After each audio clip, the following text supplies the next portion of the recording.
Beneath the relentless blaze of the sun, a swarm of uniformed laborers trudges through thick sludge, every movement driven by urgency and exhaustion. Sweat pours off their backs as they dig, haul, and shovel with a frenzied intensity, their tools working in perfect rhythm with their strained muscles, as though fused to their very limbs. The air rings with sharp commands, cutting through the din like a whip, each one harsher than the last. Towering on a ridge of packed dirt and misplaced pride stands the mayor goblin, his presence more theatrical than authoritative, seated atop a crude wooden beam upheld by two unfortunate men drafted into being his human furniture. From his perch, he bellows relentlessly, mocking the workers below, calling them slaves as if the word itself were some badge of honor. Among the sweating bodies, one figure shoulders that same wooden beam, Choi, his expression locked in defiance as lashes leave angry streaks across his skin. Agony ripples through his frame, but he pushes on, bitterly reflecting that backbreaking servitude was never part of his post-retirement vision. This isn't some forgettable nobody cursing his luck. This is Choi, the once invincible MMA heavyweight champion who had conquered the ring by 27 and ruled it like a king for 2 unchallenged years. His reward? A brutal twist of fate, a collision with a massive bust just moments after he hung up his gloves. And in that final, fleeting instant before metal met flesh, all he could think about was how his savings, his struggle, his entire plan for a quiet future had vanished in the blink of an eye. No applause, no family waiting, no one by his side, just a silent, solitary exit gifted by public transport and cruel timing. Then everything dissolved into absolute darkness, the kind so deep and complete it made him question whether he'd ever existed at all. There he lay, crumpled on the ground like a forgotten toy, limbs awkwardly folded, mind blank. Minutes slipped by, 10, maybe 20, possibly more, and he remained there, unmoving, as though some divine force had hit pause on his very soul. It felt strangely peaceful, almost like the universe had lagged out, leaving his afterlife stuck in cosmic buffering mode. And in that eerie quiet, he realized it wasn't all bad. No more brutal training camps, no endless matches, no nose-cracking punches, and best of all, no loved ones mourning him because, frankly, he had no one close enough to care. Slowly, his head tilted upward, expecting either nothingness or cliché heavenly gates, but instead he found himself beneath a sky painted in swirling hues of violet, blue, and fuchsia, glowing and moving like a galactic light show crafted for one very puzzled guest. Still crouched, eyes wide and mouth slack, he stared in disbelief until, as if on cue, the luminous sky parted. From within emerged a glowing girl with delicate wings and an aura that sparkled with unsettling charm. With a playful grin and a tone far too cheerful for a celestial being, she offered him hope, apologized for running late, and casually referred to him as SSS class hero Choi, like this was all perfectly normal. He blinked, once, then again, caught somewhere between awe and sensory overload, convinced she really did resemble an angel, not just because of the wings, but because everything about her radiated impossible warmth. When she introduced herself as Rachel, a soul recruiter who headhunts the newly dead from Earth, he only half registered her words, too distracted by the surreal situation and the even more surreal girl, wondering how anyone was supposed to concentrate on cosmic business when the messenger looked like she belonged on the cover of a fantasy magazine and spoke like a flirty tour guide to the beyond. With a smile as sweet as syrup, she slipped her hand into his like they were childhood friends reunited after years, then told him he had 2 clear paths to choose from. The first, she said with a shrug, was to accept his death and patiently await reincarnation as a lonely, washed-up old man with no legacy and even less hair, hardly a tempting offer. But the second, her eyes lighting up with mischief, was to rise again instantly as a legendary hero chosen to rescue a desperate world that had been holding out for someone just like him.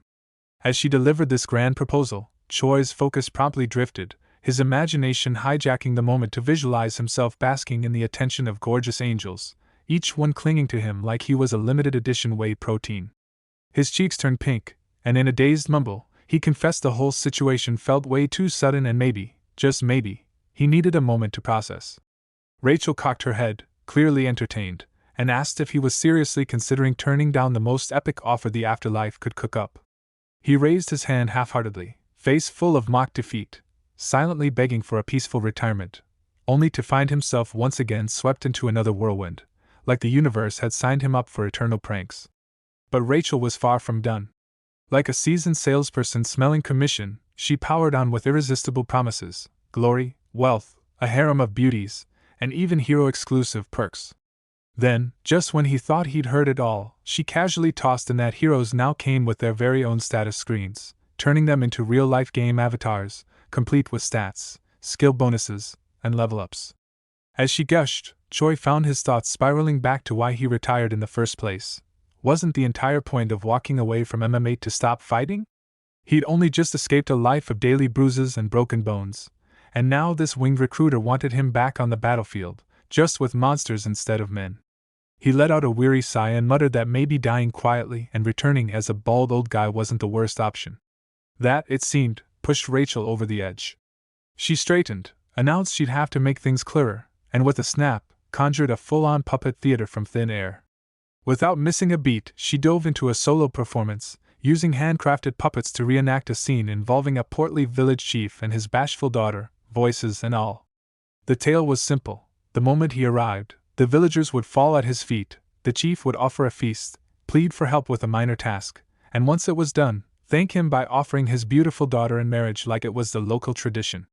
The puppet chief even sniffled dramatically while the puppet girl twiddled her fingers shyly behind him. Choi just stared, face blank, energy fading, wondering if this bizarre skit was really part of some higher spiritual plan. Meanwhile, Rachel glanced at his lifeless expression, baffled that he still hadn't jumped at the offer. Then, with all the flair of a jilted drama queen, she declared she had no choice but to go with Plan B.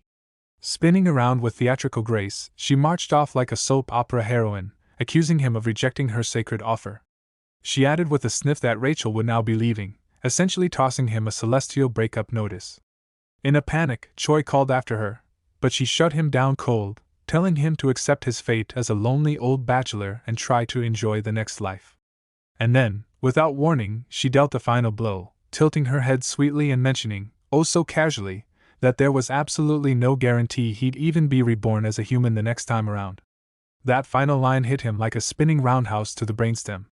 As Rachel turned to leave, Choi lunged in blind desperation, grabbing onto her leg like a kid clinging to a parent at daycare drop-off, wailing that he'd do it, he'd become the hero. She kept walking at first, feigning deafness, until his voice cracked from yelling it again and again. He was in. He'd do it. He'd save the world. Finally, she glanced back with a smug little smile and cooed, "Oh my, shall we begin right away then?" He blinked rapidly, stumbling over his words, asking if she meant right this second. She beamed at him, eyes wide and full of mischief, and replied cheerfully, "Of course, what's the point in waiting?"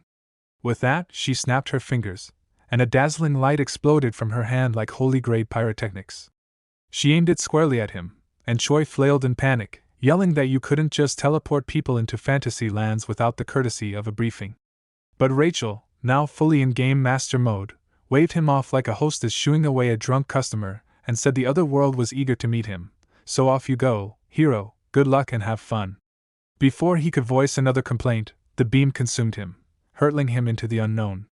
As his form vanished into the light, Rachel sighed like someone who just checked off a long-overdue task and mumbled that if he was going anyway, what was with all the drama? A soft chime sounded, and she answered her next call, calmly announcing that prospective hero number 1,374,421, Choi Hyunsuk, had officially transmigrated. Then, as if talking about a food delivery, she reminded them to transfer her bonus immediately. Elsewhere, Choi lay flat on a stiff wooden plank, his head propped awkwardly on a block, a rough sheet tossed over him like he'd been abandoned mid-nap. His eyes stayed shut as he sensed a voice calling him, and his mind groggily guessed it must be the village chief from Rachel's dramatic puppet show. Too cliché, he thought. Moments later, that illusion shattered as a brutal fist slammed into his gut. He let out a strangled groan, curling instinctively, and a gruff voice snarled that if he didn't wake up, his eyes were next. Furious, Choi shot upright, barking that someone clearly had a death wish, but whatever insult he had loaded died in his throat the moment he saw who stood before him. Looming over him was a hulking figure with crimson skin and a snarling aura, a monstrous being wearing the skull of a wild beast like a crown. The sight left Choi speechless, his mind trying to reconcile whether this was a nightmare or just his luck kicking off the new world in the most terrifying way possible. The towering man snarled, demanding to know what kind of idiot thought it was acceptable to nap in the slave dormitory.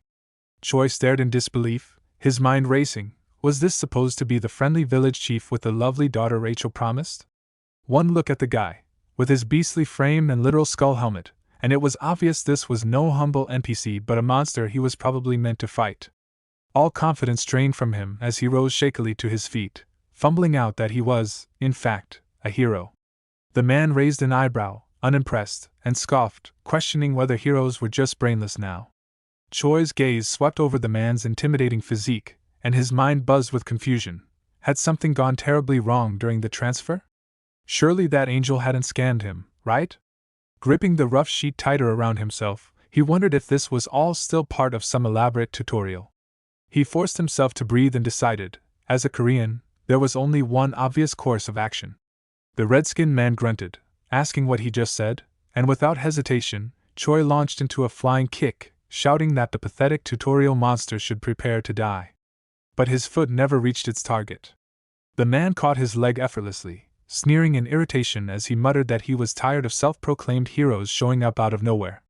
His grip tightened painfully on Choi's leg, and before Choi could even yell properly, the man lifted a fist and muttered that a good nap should fix his delusions. The next thing Choi knew, he was being pounded into darkness. Time passed, and he found himself locked away in a dank underground cell, pounding furiously on a wooden door and shouting for someone to open up and bring the cowhead back for round 2. The door slowly creaked open to reveal a short goblin stomping toward him with a real sword in hand, eyes blazing as he shouted about the noisy fool disturbing his peace. Choi stepped back slightly, heart sinking at the sight of the sharp weapon, quickly realizing that was no toy. The goblin snarled that one more scream would earn him a spot in a boiling pot. Choi immediately apologized, promising silence. Narrowing his eyes, the goblin warned him to behave and told him to take a good look at his sorry self. Choi snapped into a stiff salute, nodding frantically and agreeing. Once the goblin stomped off, Choi slumped down with a heavy sigh, muttering bitterly to himself about how this grand, exciting otherworldly journey had somehow crashed and burned from the very beginning. Where had things gone off track? At this rate, there was no village chief, no daughter, and absolutely no hope. Was he really going to die a virgin all over again? Just then, from a small barred window high in the wall, a voice drifted down, asking if he was new here.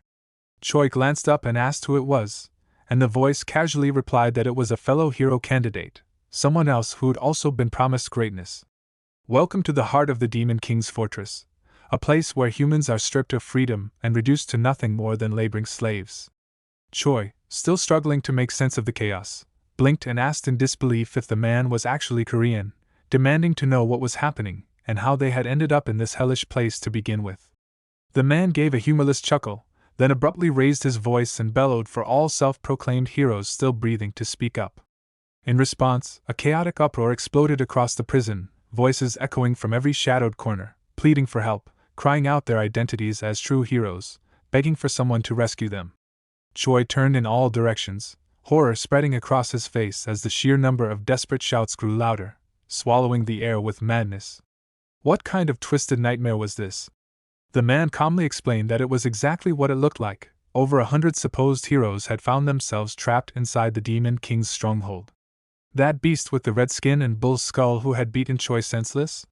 His name was Riandrun, and he ran the place with an iron fist. The goblin guard who'd threatened to boil him alive. That was Jark, infamous even among demons for his merciless cruelty. Not that it mattered anymore, Jark had already taken an interest in Choi, and there was likely no turning back now. With a voice laced in resentment, the man said all of their suffering could be traced back to one source, Rachel, the so-called angel who tricked them. Choi's eyes widened at the mention of her name, barely able to process what he was hearing. Rachel? That cheerful, winged girl who'd flirted through his afterlife orientation. The man clenched his jaw, saying that if it weren't for her meddling, none of them would have ended up in this nightmare. Choi, heart racing, asked if they'd been dumped in the wrong place. The man confirmed it bitterly, explaining that according to others who had also been captured, heroes were supposed to begin in peaceful towns or countryside villages, normal locations where they could slowly adjust to their new lives. Some even started without powers, but they at least had safety and guidance. Choi felt the weight of that revelation hit him like a landslide, and he muttered in disbelief that all of this misery, every blow, every drop of sweat, was thanks to that so-called angel. At the second slave sector controlled by the Demon King's 3rd Battalion, prisoners toiled in sludge, dragging oversized logs across the muck. Choi, barely able to stay upright, trembled with fatigue, his thoughts spiraling as he realized the demons weren't just using humans, they were grinding them into dust. Perched atop a heavy log, the squat, snarling goblin Jark barked that the day's backbreaking labor was finished, and ordered the exhausted slaves to return. Choi forced a grin, though his thoughts were far from friendly, silently swearing that one day he'd put an end to that goblin's miserable existence himself. Once back in the prison cell, he collapsed onto the cold floor with a groan, thinking bitterly that even this damp little hole was better than slaving away in the mud. As he lay there, Rachel's sugar-coated promises echoed in his mind. Didn't she say something about special perks for heroes? Something about a status window? Staring at his hand, he recalled how it worked in video games. Maybe if he raised it forward, something would appear. To his shock, a glowing interface materialized before him with the message, "Game started," followed by various numbers and labels that seemed to describe his attributes. He read them out slowly, trying to make sense of it. Pickaxe D, Stamina 31. Confused by the stats, he tried to piece together what they meant. Suddenly, from the neighboring cell, someone shouted in disbelief, asking if he really had 31 stamina already. Choi turned toward the voice, irritated, asking if the guy had been eavesdropping the whole time. The man casually responded that he might have heard a little, and Choi added with a shrug that his strength was sitting at 28, too. The voice responded enthusiastically, saying it made perfect sense if Choi had been a champion in his past life. Having over 30 points at level 1 was no small feat. Choi smirked and muttered that it didn't make a difference when he was still just another nameless slave. But the man didn't let up, yelling with excitement that someone like Choi was bound to break out and become a legendary hero. Choi, completely unimpressed, rolled over and covered his ear, mumbling sarcastically that yes, he totally believed him. Now shut up already and go to sleep. He shouted again for the man to zip it, thinking to himself that no matter how decent his stats were, being level 1 meant there was no way out. He was stuck. But as the night dragged on and silence settled in, Choi quietly sat back up once he was sure the guy next door had finally dozed off. Reopening the glowing screen, he decided to examine it more closely. He muttered to himself that 2 areas stood out. One was mana, which hinted at supernatural strength, and the other was a mysterious category called hero points. According to what he'd overheard, not even the fake heroes around here had seen or used hero points. Nobody had ever earned one. As he studied the screen, something shifted in the corner of his vision. A faint, familiar blue glow lit up the cell, the same strange light he'd seen in the moment of his death. Panic flared in his chest as he jumped, shouting in alarm. And just like that, out of the glowing radiance floated Rachel, her presence as bright and bubbly as ever. She greeted him with a cheerful voice, saying it had been a while, then asked with a wink if now was a good time to explain the mysterious hero points. Rachel, now reduced to a small floating fairy with her shoulders drooping, began her explanation in a tired tone, saying hero points were a core support system created to make a hero's journey smoother, collectible through quests, and exchangeable for useful perks. But Choi didn't let her finish. Frustrated and seething, he gritted his teeth, reached out, and grabbed her midair, squeezing her like a stress ball as he growled that he couldn't care less about hero points or whatever fancy tricks they offered. What she really deserved, he said, was a proper beating. Moments later, he was pacing the cell holding a long stick with Rachel dangling helplessly from the end, tied up like some reluctant festival ornament. Dangling from the ribbon, she protested in a whiny voice that none of this was intentional. Her teleportation spell had only glitched because she accidentally spilled coffee on it during a snack break. Choi, unamused and entirely fed up, declared that as punishment, she was now officially his manager. Rachel pouted and corrected him, insisting she'd rather be called a personal fairy, and muttered under her breath that she had already finished her internship a whole century ago. Thank you very much. Choi didn't even bother responding. Instead, he flopped onto the floor, wrapped himself tightly in his sheet like a burrito, and mumbled that he was over this whole hero nonsense. Rachel blinked, hovering closer, and asked what he meant by that. He loosened the ribbon so she wouldn't choke anymore and calmly repeated that he had no intention of fighting the Demon King. He'd rather live out his days quietly in this messed up world. She quickly untangled herself and tried to recover her composure, nodding while saying that sure, there were plenty of heroes who chose a peaceful life. But then, forcing a grin, she reminded him he had SSS rank potential and not using it would be a massive waste. He replied flatly that just because he had high potential didn't mean he was obligated to save anyone. In fact, he never wanted to be a hero to begin with.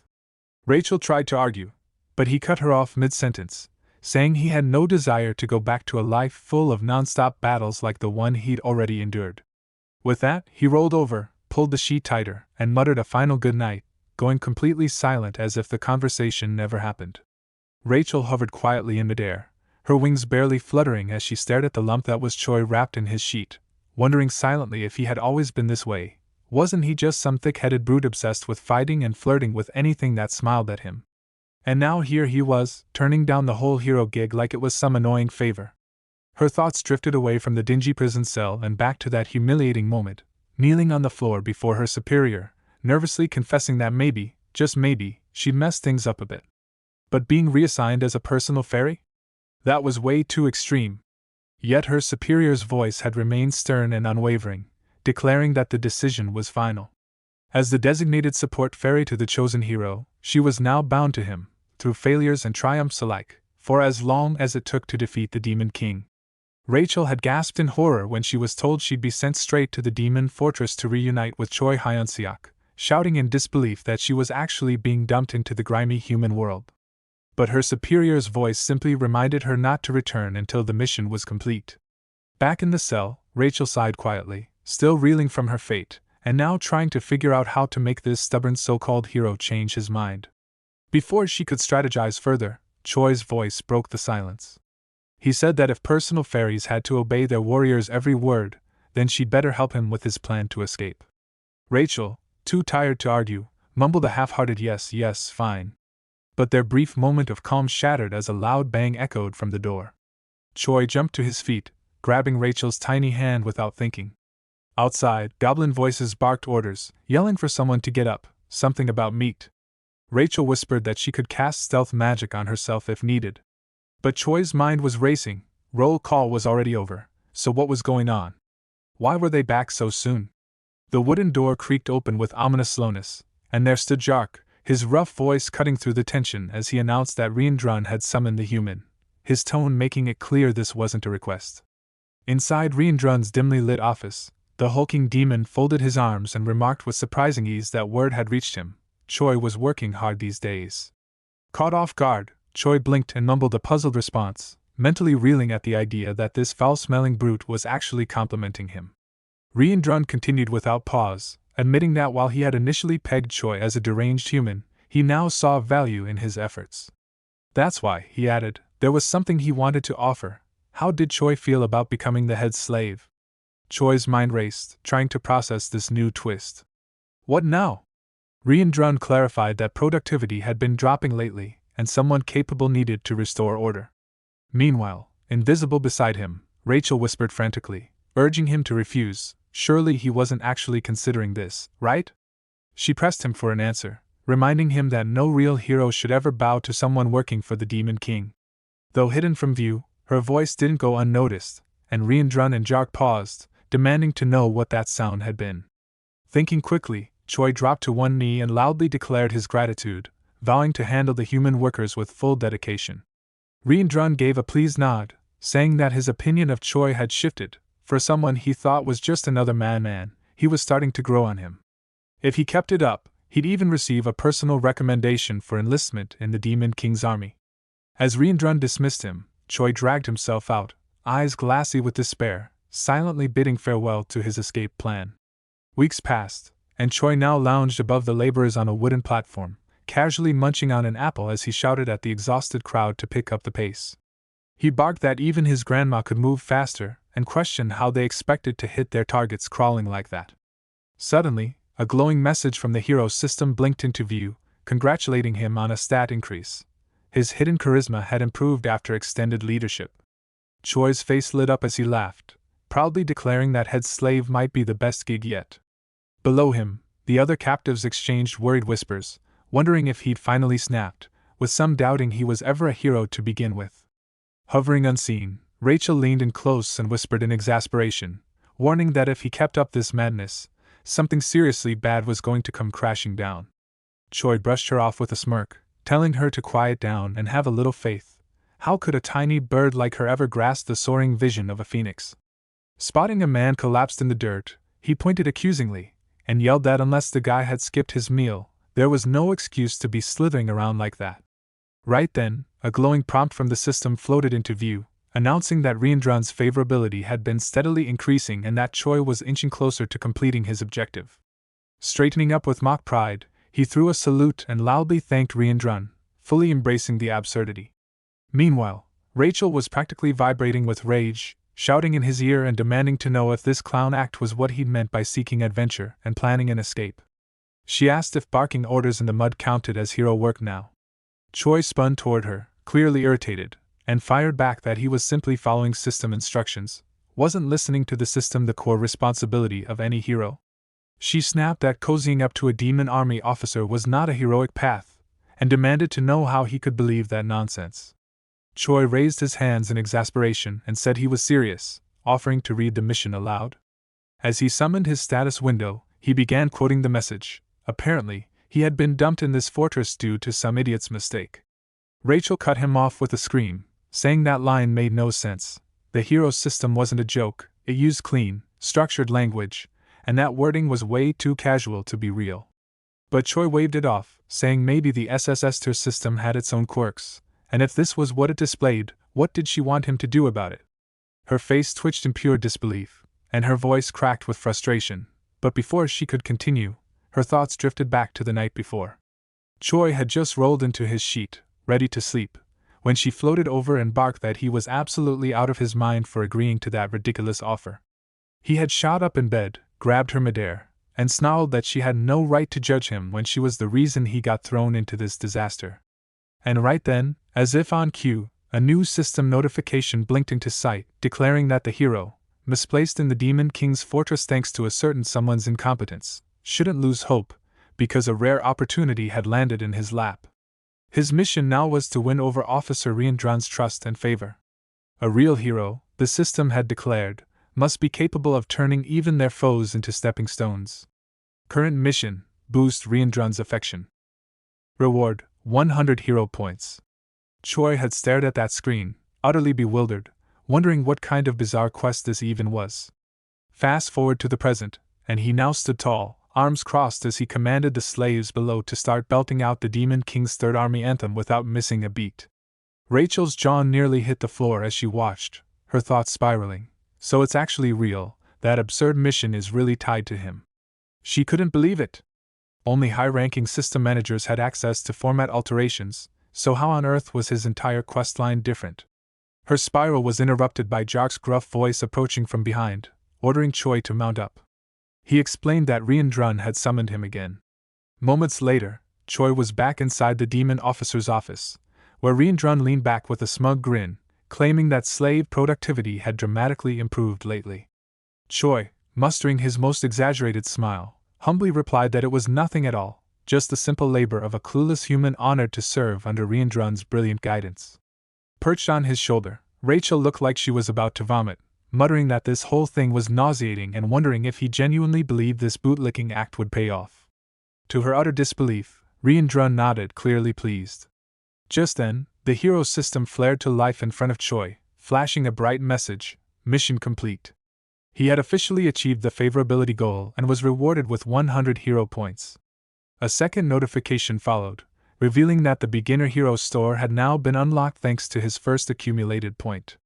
Both Choi and Rachel froze, wide-eyed, completely thrown off by how flawlessly everything had fallen into place.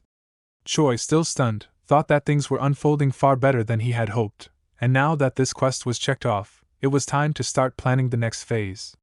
Choi straightens his posture and speaks with a newfound edge, confidently asking Riendron to grant him permission to begin training the slaves. Riendron arches a brow at the unexpected request and repeats his words with a trace of disbelief. Training the slaves? But Choi doesn't waver, flashing a self-assured grin as he paints the picture. Imagine a battalion of ultra-efficient laborers, human slaves operating with military precision, perfectly synchronized and so disciplined they could each handle the work of 3 without slowing down. With that kind of output, he claims, the fortress construction could be wrapped up within a single week. Riendron narrows his eyes, murmuring that humans lack the stamina to juggle both grueling work and added training. Before the doubt can take root, another voice cuts through with authority, commending Riendron for the initiative and confirming that the training plan has been officially approved. Choi bows deeply, keeping his grin steady, and thanks them with just the right touch of sincerity. Hours later, inside the gloom of their prison cell, Rachel huddles miserably in a corner, muttering through her sobs that her hero has clearly gone off the deep end. First, he's buttering up demon officers, and now he's running slave drills like some deranged boot camp commander. Wiping her tears, she wails that she's not sure how long she can keep living like this without emotionally collapsing.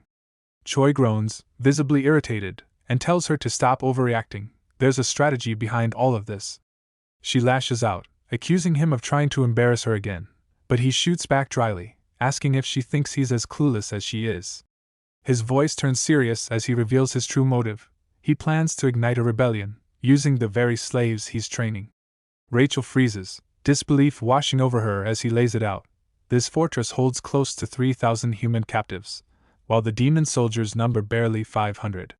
He points out that the rushed construction isn't for show. The demon army is feeling the pressure from a nearby human alliance. If an uprising explodes within these walls, the chaos could serve as the perfect smokescreen to make contact with those allies and turn the tide. Rachel's fury fades as the pieces click together, and for the first time, admiration flickers in her eyes.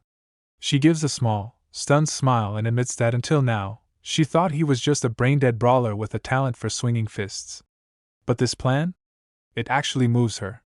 Choi simply smirks, then shifts his focus to the reward screen, announcing it's time to see what the mission earned them.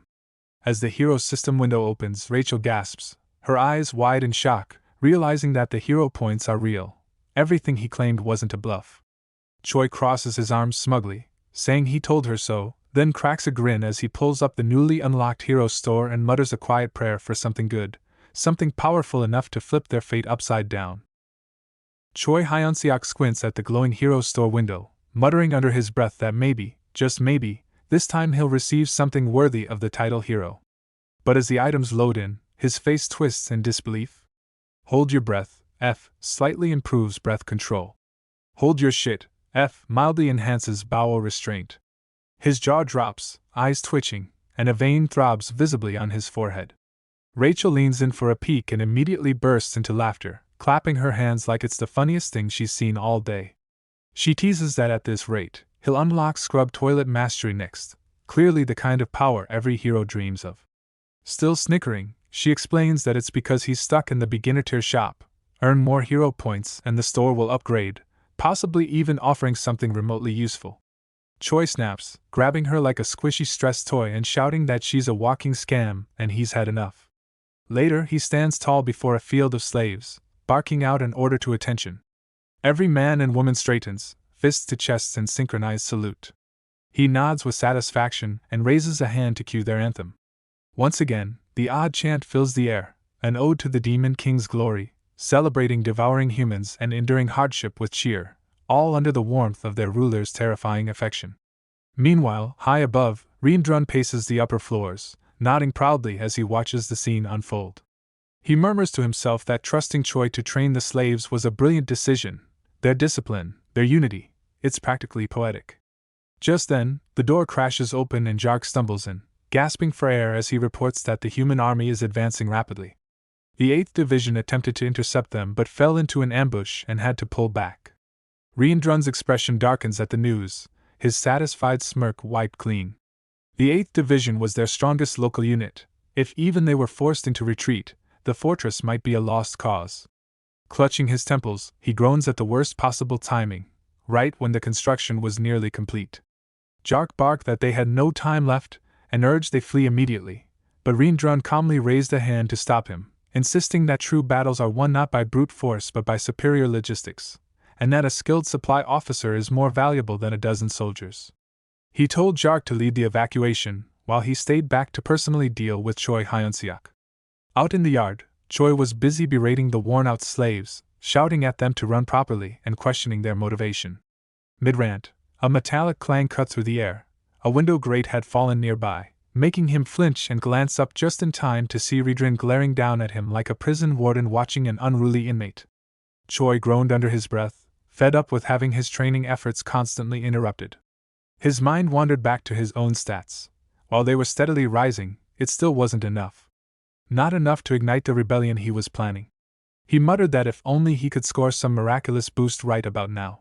His thoughts were abruptly cut off by a sudden quake as Riendrun landed hard behind him, the impact rattling the ground. Choi turned around, startled, and barely managed to greet him when Riendrun gripped his shoulder and urgently said there was no time, they needed to leave. Choi blinked in confusion, asking where they were going and what was happening, but before any explanation came, a thunderous cry rose from the opposite side of the fortress. The enemy commander shouted for an assault, declaring that victory was within reach. Armored soldiers surged through the battlefield like a flood, their blades piercing goblins without mercy, screams swallowed by the chaos. One voice shouted clearly over the din, identifying Riendrun, the Red Nightmare, as their target. The order was given for the Night Division to engage, and the troops adjusted formation, charging forward with renewed vigor. Choi's brain scrambled to make sense of it. Why were human soldiers suddenly attacking? But then, a spark of possibility lit up in his mind. Could this be it? His perfect opening? If he struck down Riendrun now, he might win back the humans and reclaim his heroic title. Just as the thought crystallized, a knight surged toward them with a fierce roar, sword drawn and aimed straight at Riendrun's heart. Riendrun's eyes gleam crimson the moment the enemy knight lunges, and with terrifying precision, he intercepts the attack midair, clutching the man's skull like a melon. A sharp crunch echoes as the knight's eyes bulge grotesquely. Riendrun mutters the words combat art, seventh movement under his breath before letting loose a monstrous roar. With brute force, he smashes the corpse into the dirt, shattering the ground in a violent shockwave, his signature explosive distraction wave leaving cracks across the battlefield. Choi stumbles slightly at the impact, face pale, but quickly snaps into form when Riendrun calmly turns to ask if he's unharmed. Choi straightens with a salute and replies he'll be making his exit now, sir. Time passes, and control of the battlefield shifts entirely. Allied banners wave in the wind, and organized soldiers call out across the scene, directing rescued civilians, Marriott Kingdom citizens here, Dresden Empire citizens over there. Amid the scattered crowd, Choi's old cellmate emerges, dazed but hopeful. One soldier approaches and asks if he's a warrior, and the man eagerly nods, claiming the title with a trembling voice. The soldier assures him that warriors are treated with special status, prompting tears of relief from the man, who murmurs thanks and says they're finally being seen as human again. From the center of the formation steps a towering figure clad in polished ceremonial armor, Duke Olaven Grimir of the Dresden Empire, Supreme Commander of the Allied forces. He addresses the gathering with solemn dignity, introducing himself and expressing gratitude to the warriors who have come. Behind him, an officer reports that all civilians have been successfully evacuated. Olaven commends the job done, then narrows his eyes as the officer adds that all self-proclaimed warriors have been assembled. Olaven's tone shifts, icy and firm, as he gives the order to proceed. The officer salutes crisply, then turns and shouts to the troops to take formation. In perfect unison, the Allied soldiers draw their blades and level them toward the bewildered crowd. You are now permitted to eliminate every warrior present, he declares. The air stiffens as steel glints in the light, and the so-called heroes, once joyful and free, stand frozen in disbelief, their minds struggling to process the betrayal. Not far from the chaos, hidden deep within a shadowed trail, a quiet line of horse-drawn carts moves steadily beneath the cover of trees. Inside one of the carts, Choi Hansok sits hunched with his hood pulled low, quietly mumbling farewells to adventure, to other worlds, to what was supposed to be his second shot at life. Across from him, Riendrun rests with the ease of a man completely unbothered by the bloodshed left behind. But Choi's entire body trembles, the weight of everything crashing down on him as he silently thinks about how that monster crushed every last pursuer. There's no one left coming after them now. Rachel leans in close and whispers gently into his ear, urging him to stay sharp, reminding him that desperate moments often open new doors, that they should use this chance to learn more about the Demon King army's inner structure. Choi doesn't even look at her, just grits his teeth and mutters that she should keep quiet, calling her a lying scam. Riendrun suddenly yawns, stretches a little, and asks if someone said something. Choi instantly bolts upright, hands raised like he's surrendering, rushing to say it's nothing, just that it's an incredible honor to be traveling with such a mighty officer. Amused, Riendrun chuckles and says he's glad to hear it, then casually drops the bomb. Soon they'll arrive at the 3rd Corps headquarters, and Choi will be formally inducted into the Demon King army. They should continue working together from here on. Choi's smile freezes while Rachel mutters under her breath in disbelief, calling it an honor in the most sarcastic tone imaginable. As dusk settles and golden light bathes the sky, a guard rides up beside their cart to announce their arrival. Riendrun nods and calmly orders the gates to be opened. With a deep rumble, the iron doors part, revealing a fortress beyond. Riendrun hops off first and beckons Choi to follow, saying he'll lead him straight to the commander. Choi jumps down and walks behind with a stiff grin plastered on his face, loudly declaring what a privilege it is to be granted an audience so soon, though inside, his mind churns with suspicion and dread. Riendrun throws him a sideways glance and warns him with a grin. If he plans on staying alive, he'd better watch himself in front of the commander. That single line sends a jolt of cold down Choi's spine. Still, he clenches his fists and silently resolves that even in a tiger's den, survival is possible if one stays calm. He won't back down. Not yet. When they finally reach an ornate gate lined with gold and ancient carvings, Riendrun raises his head and announces himself. From the other side, a smooth, firm voice calls out invitingly. Choi stiffens, blinking in stunned silence. That's a woman's voice? Wait, don't tell me the commander is a woman? The doors slowly opened, revealing a grand hall with a throne at the far end. And there she was, seated elegantly, with one leg crossed over the other, her piercing gaze locking onto them. She smiled, graceful yet sharp. Oh my, look who's returned. Welcome back, Riendrun. She was none other than Hemis, the formidable commander of the Demon King Army's Third Corps. Hemis leans casually on her throne, tucking a strand of hair behind her ear as she smirks and welcomes Riendrun back with a teasing remark about his ever-growing muscles. Riendrun gives a polite bow and returns the compliment, calling her beauty more radiant than ever. Choi stands beside them frozen, brain scrambling. He hadn't expected the commander of a demon corps to look like a fashion model. Should he say something too? Compliment her?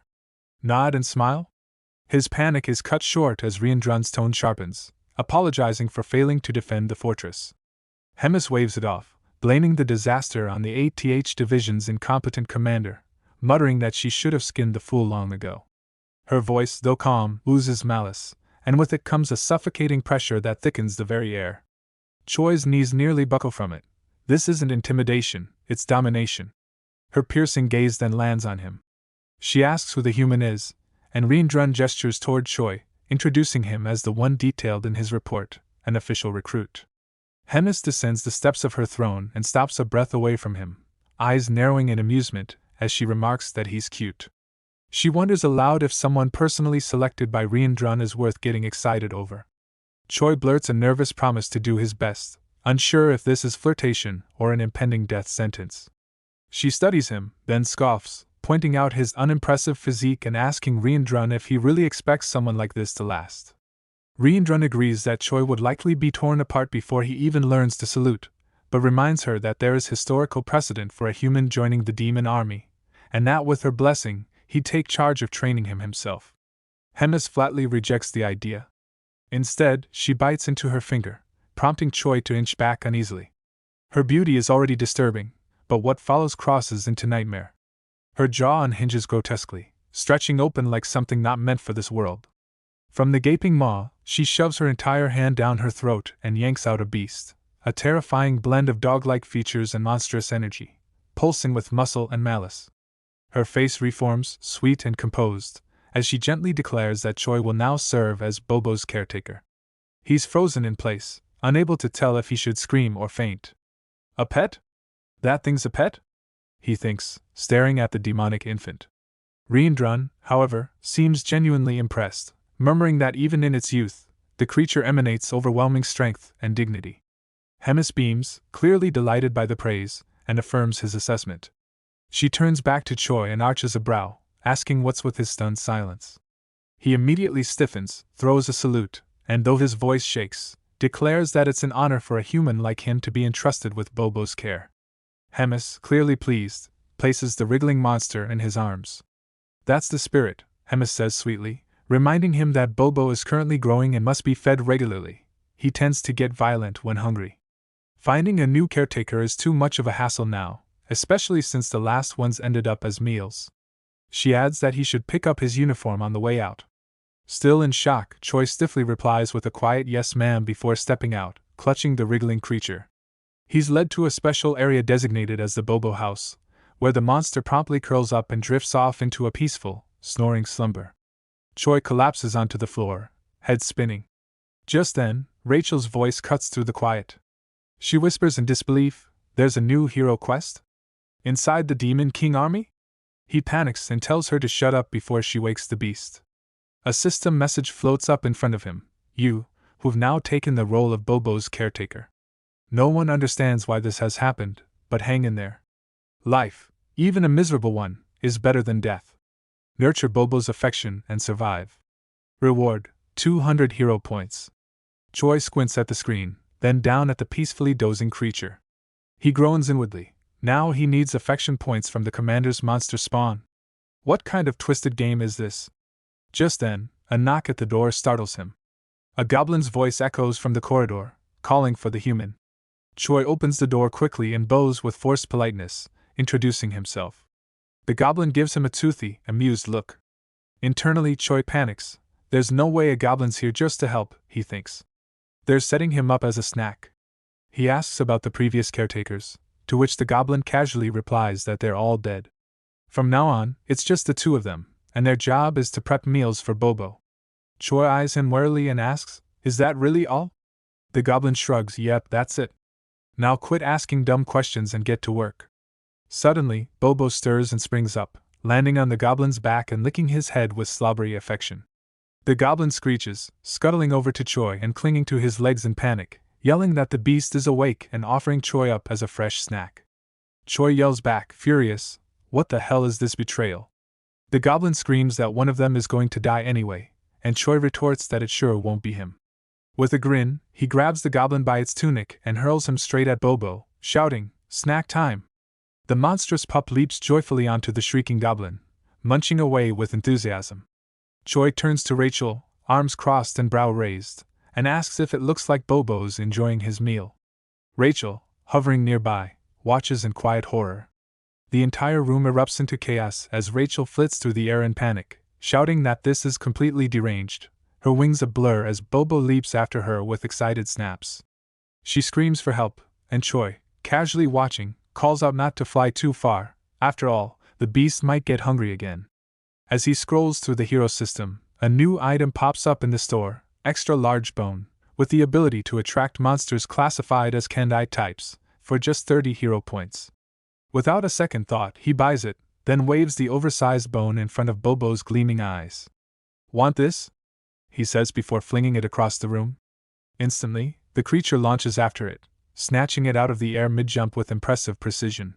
Rachel finally crashes to the floor, panting for breath and glaring at Choi, demanding to know where he even found an item like that and wishing he'd found it a bit sooner.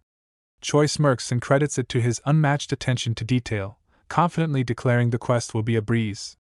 But right as the words leave his mouth, Bobo lunges from the side, clamps onto his collar, and tears it clean off.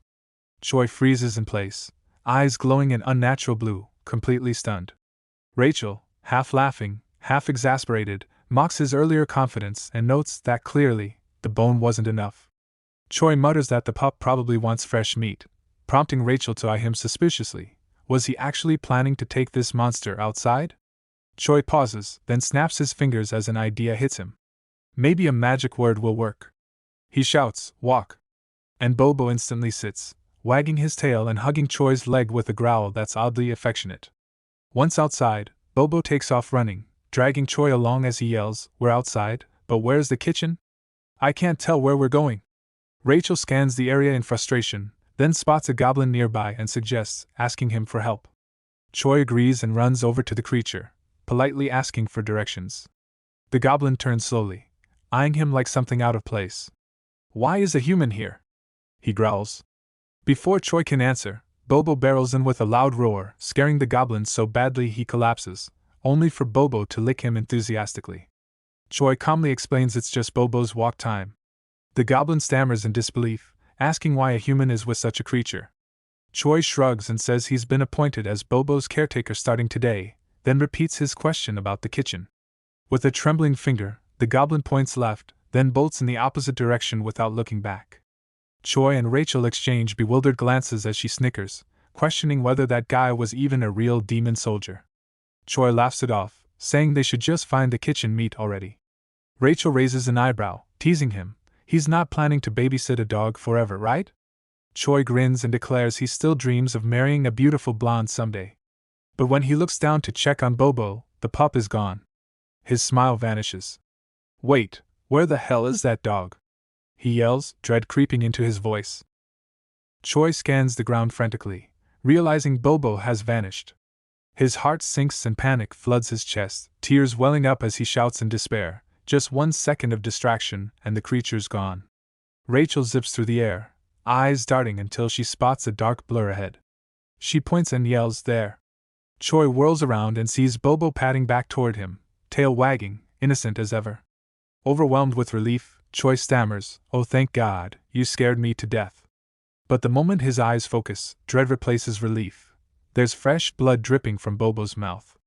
Choi stands frozen, breath caught in his throat. A distant scream breaks through the silence. Commander Regis is dead. Find the killer. We'll avenge him. Rachel and Choi exchange a horrified glance, both instantly realizing the truth. Redrin, watching from a distance, mutters quietly, "So it was Bobo after all." Then chaos erupts, goblins rush in from every direction, eyes blazing, snarling threats. Acting on pure instinct, Choi scoops Bobo into his arms and bolts down the corridor, Rachel flapping furiously behind him. As they race through the fortress, Rachel yells in panic, "Is this how we die?" Choi shouts back, "If you've got breath to talk, use it to run." Their path slams to a halt at a dead end, walls boxing them in. Goblins corner them, grinning wickedly. One snarls, "We'll feast on that human who killed the commander." Another sneers, "Bet his arms taste like roast chicken." "I hope the commander isn't fully digested yet. Let's gut the mutt too, just in case." Choi grits his teeth, forcing calm into his limbs, and reminds himself, courage is everything. He stands tall, takes a breath, and booms with false confidence, "Do you idiots even know who this dog is?" The goblins pause, puzzled. One mutters, "It's just a beast, isn't it?" Choi snaps, "Ignorant fools. This is Bobo." At the mention of the name, a ripple of doubt spreads. Whispers fill the air, "Bobo? Commander Hemis's pet? No way, is that real?" Choi crouches to set Bobo down with all the dignity of a royal procession, lifting his chin high. "How dare you not recognize Bobo? Such disgrace." A goblin steps forward warily, still unsure. "What are you planning, human?" Choi grins with a hint of menace. Beast mode on. Bobo's eyes narrow, his fluffy demeanor twisting into a feral snarl. Choi wastes no time. "That one!" he shouts, and Bobo lunges, jaws wide, tearing into a goblin with terrifying force. The others recoil in shock as blood splatters the walls. Choi lets out a nervous, half-wild laugh. A dog without a leash, not for the faint of heart. He raises his voice again. "Any other demon brave enough to doubt Bobo?" One by one, the goblins drop to their knees, heads bowed low. "Forgive us, we didn't know." Just then, a system message flickers into view before Choi's eyes. "With overwhelming charisma, you have subdued multiple demons." A new alert flashes. Hidden attribute, charisma has increased. Choi blinks at the screen and mutters, "Wait, I actually got credit for that?" A sudden voice cuts through the air behind him, low and amused. "So this is the source of all the noise."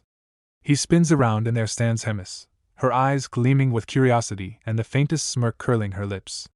She saunters up, voice playful as she comments that their cute new recruit sure knows how to stir up a crowd. Back inside her lavish office, she reclines lazily in her chair, fingers drumming the armrest, and asks if he really used her name, and Bobo's, to escape that mess. Choi keeps his head low, murmuring that he's committed a terrible offense. But instead of punishing him, she chuckles, saying it was a compliment. Her hand suddenly grabs his chin and lifts his face, eyes scanning him with something like interest. Maybe, she muses, he's not just another worthless human. Maybe there's something clever and gutsy under that timid act. He stiffens, then quietly thanks her. She leans back again, her voice casual as she explains how the demon army solves everything with fists, and while effective, brute strength often leads to bigger, bloodier problems. When he asks what kind of problems, she only smiles and tells him he'll find out soon enough. Then, as if tossing out a casual suggestion, she asks if he's ever thought about becoming an exclusive. His jaw drops. Him? Exclusive?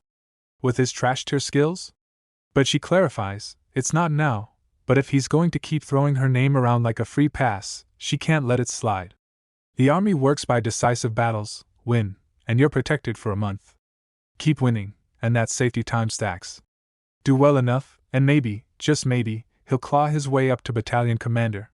Choi gulps and hesitantly asks what happens if he loses. Her eyes turn icy, and she says flatly that he shouldn't expect to die peacefully. He'd be better off getting gutted on the battlefield. As he walks out of her office, head spinning, Choi mutters that it's not like he can refuse. That might get him killed even faster. She even picked an opponent for his first match. Sounded simple at first, but now, it feels like his funeral's already been scheduled. He turns to Rachel with a grim face. Hey, didn't you say my potential was SSS rank? Rachel stares at him like he's an idiot and replies flatly, do you even understand the word potential? It means maybe, not guaranteed God mode. Choi scoffs and starts to retort, calling Rachel a useless freeloader who doesn't even pull her weight, but his words trail off as his gaze lands on a large, grimy door ahead, its surface smeared with crusted red stains that unmistakably resemble dried blood.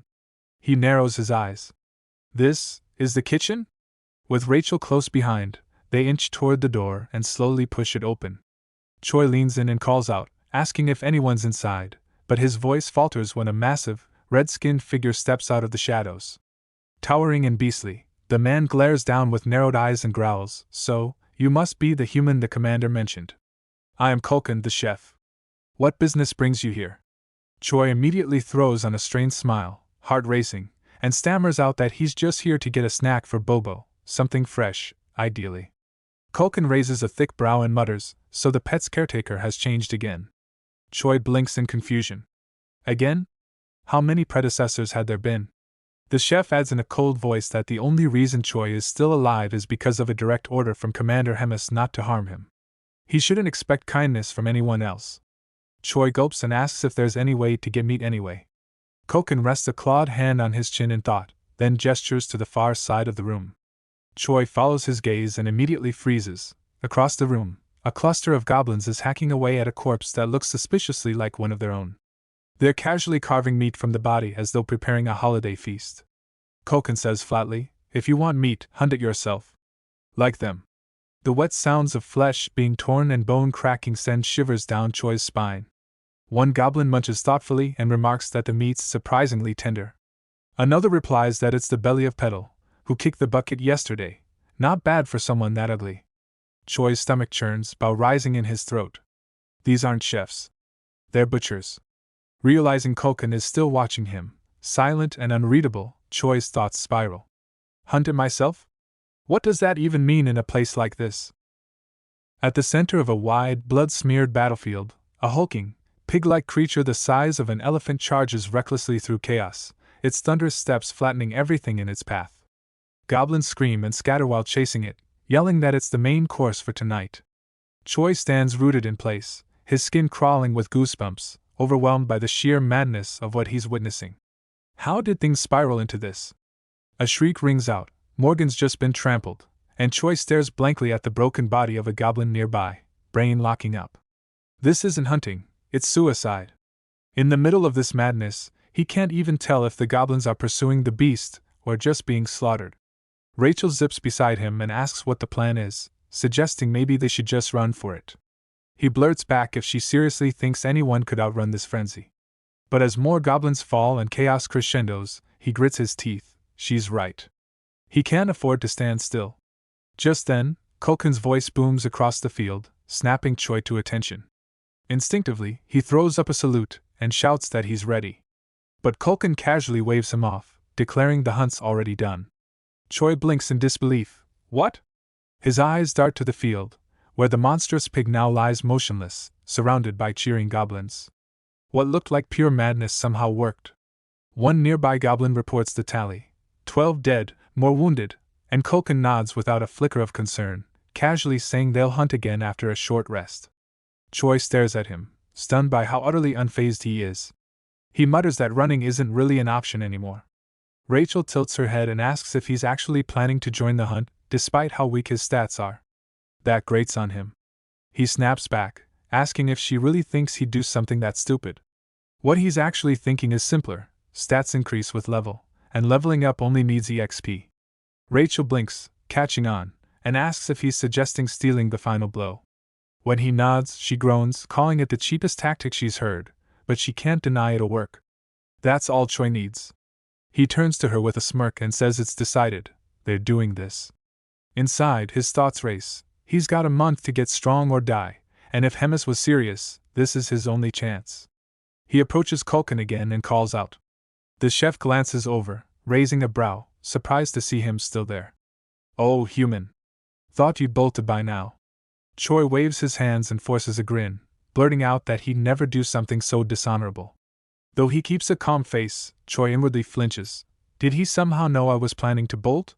He quickly regroups and announces with as much confidence as he can muster that he wants in on the next hunt, not just as a tag-along but as part of the brave demon army. He says he can't stand by doing nothing just because he's human. Culkin repeats the word human like a blade sliding across bone, and Choi's heart skips. Did he misread the room? Ri and Drun appreciated boldness, but maybe this guy doesn't. Before the panic settles in, Culkin breaks into a booming laugh and claps him on the back, saying he likes that spirit.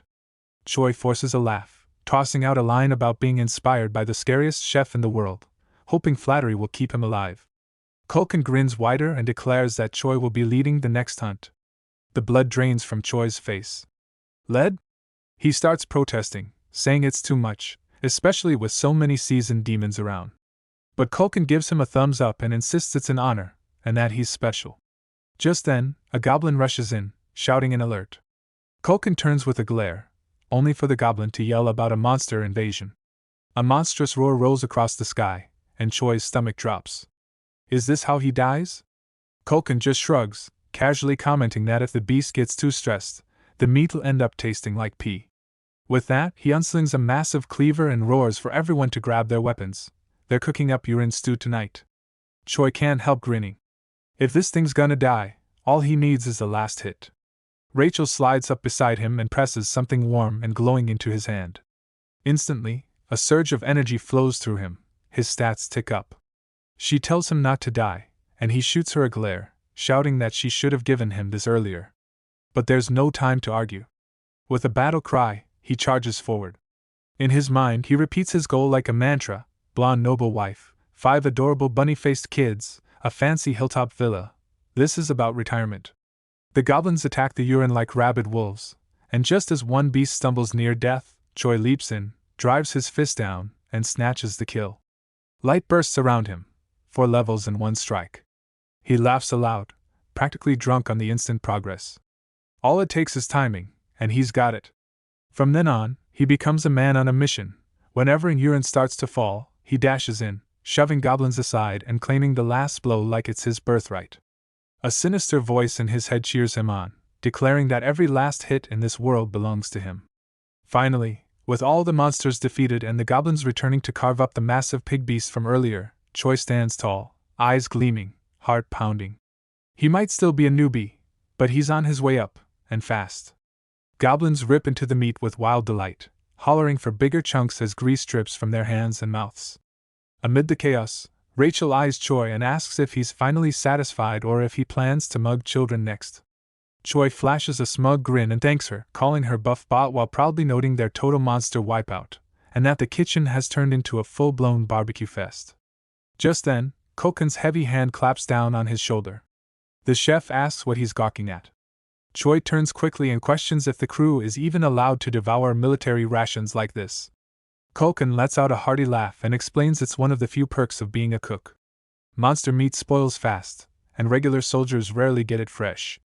He grins and says delicious meat is the whole reason he gets up in the morning. Choi's brain short-circuits. A privilege? This feels like workplace exploitation in the shape of a buffet. Are there no cook unions? But before he can think more, Culkin offers him a grilled chunk. He hesitates, then slowly accepts, realizing these guys are risking life and limb just for a taste. He takes a bite. It's not terrible, but the overwhelming smell and chewy texture make it hard to enjoy. Still, back in Korea, he figures someone would market this and sell out in a day. As he chews, he glances at the goblins and their savage enthusiasm, then a thought hits. What if he could cook something better?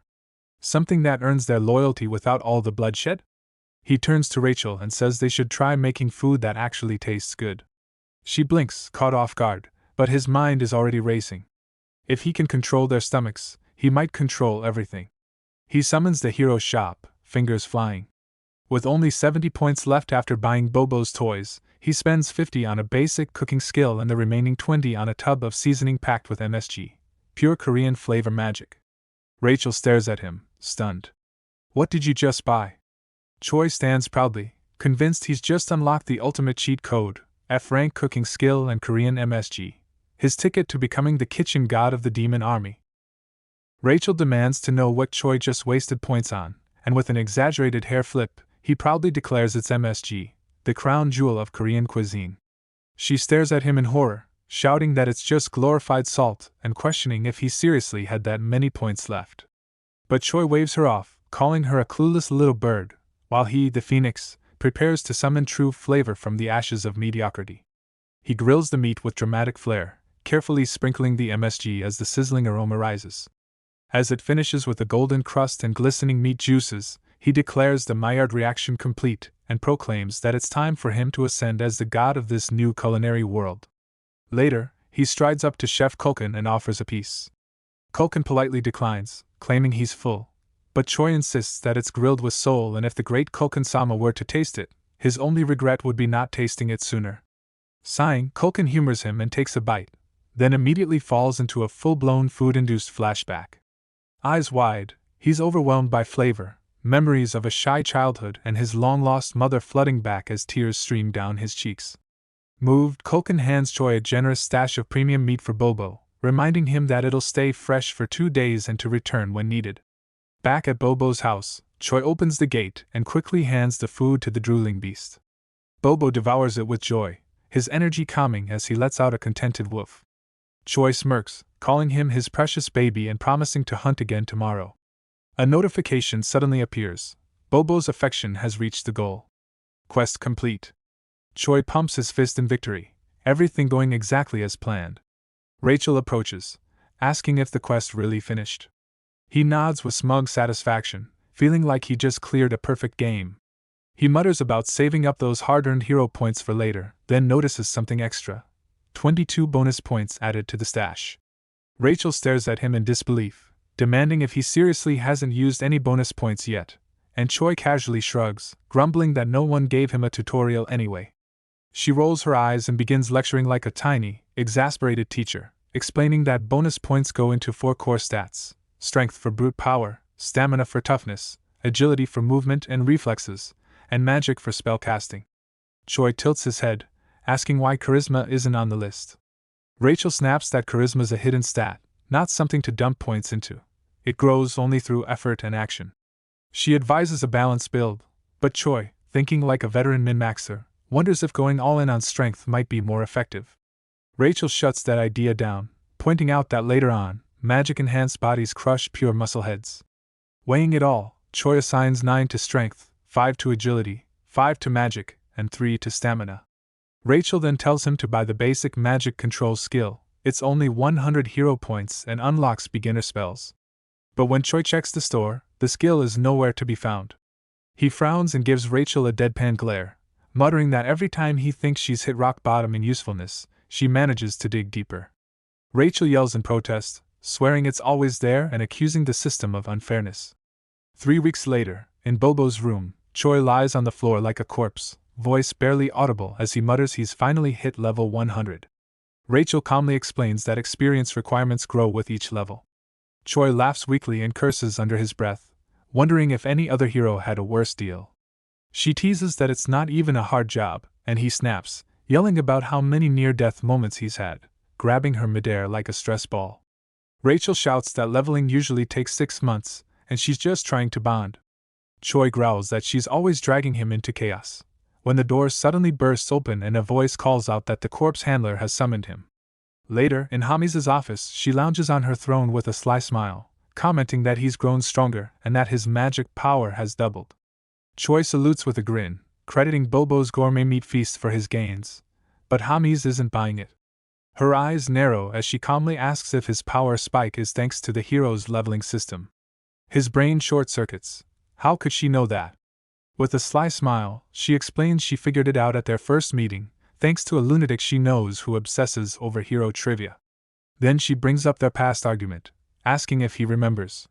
Choi guesses it's about Bobo's training or some ultimate showdown, but Hemis leans in, her face morphing hideously, jaw unhinging, fangs bared, tongue flickering, declaring the truth is far darker.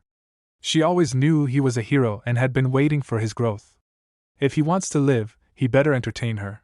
Pressing her palm against his chest, she whispers that her favorite moment isn't a clean victory or easy win, it's the twist, that final flip when a hopeless battle suddenly turns.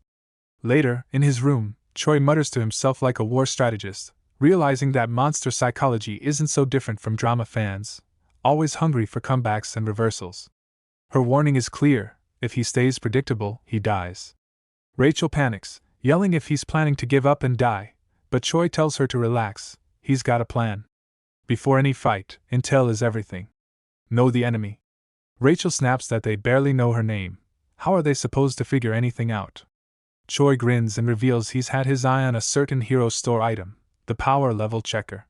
For 50 points, he buys it, and receives a ridiculous-looking pair of glasses that analyze total combat power across all stats. Rachel stares at him in disbelief and asks if he's really going to rely on something that goofy. Choi insists it's smarter than charging in like a meathead. He tests them on Rachel. Her number appears, 375. She blinks. Is that good or bad? She offers to check his and slips on the glasses. The second she looks, she screams in shock. Alarmed, Choi asks what it says. She stammers, unsure. It might be broken. Something's definitely wrong.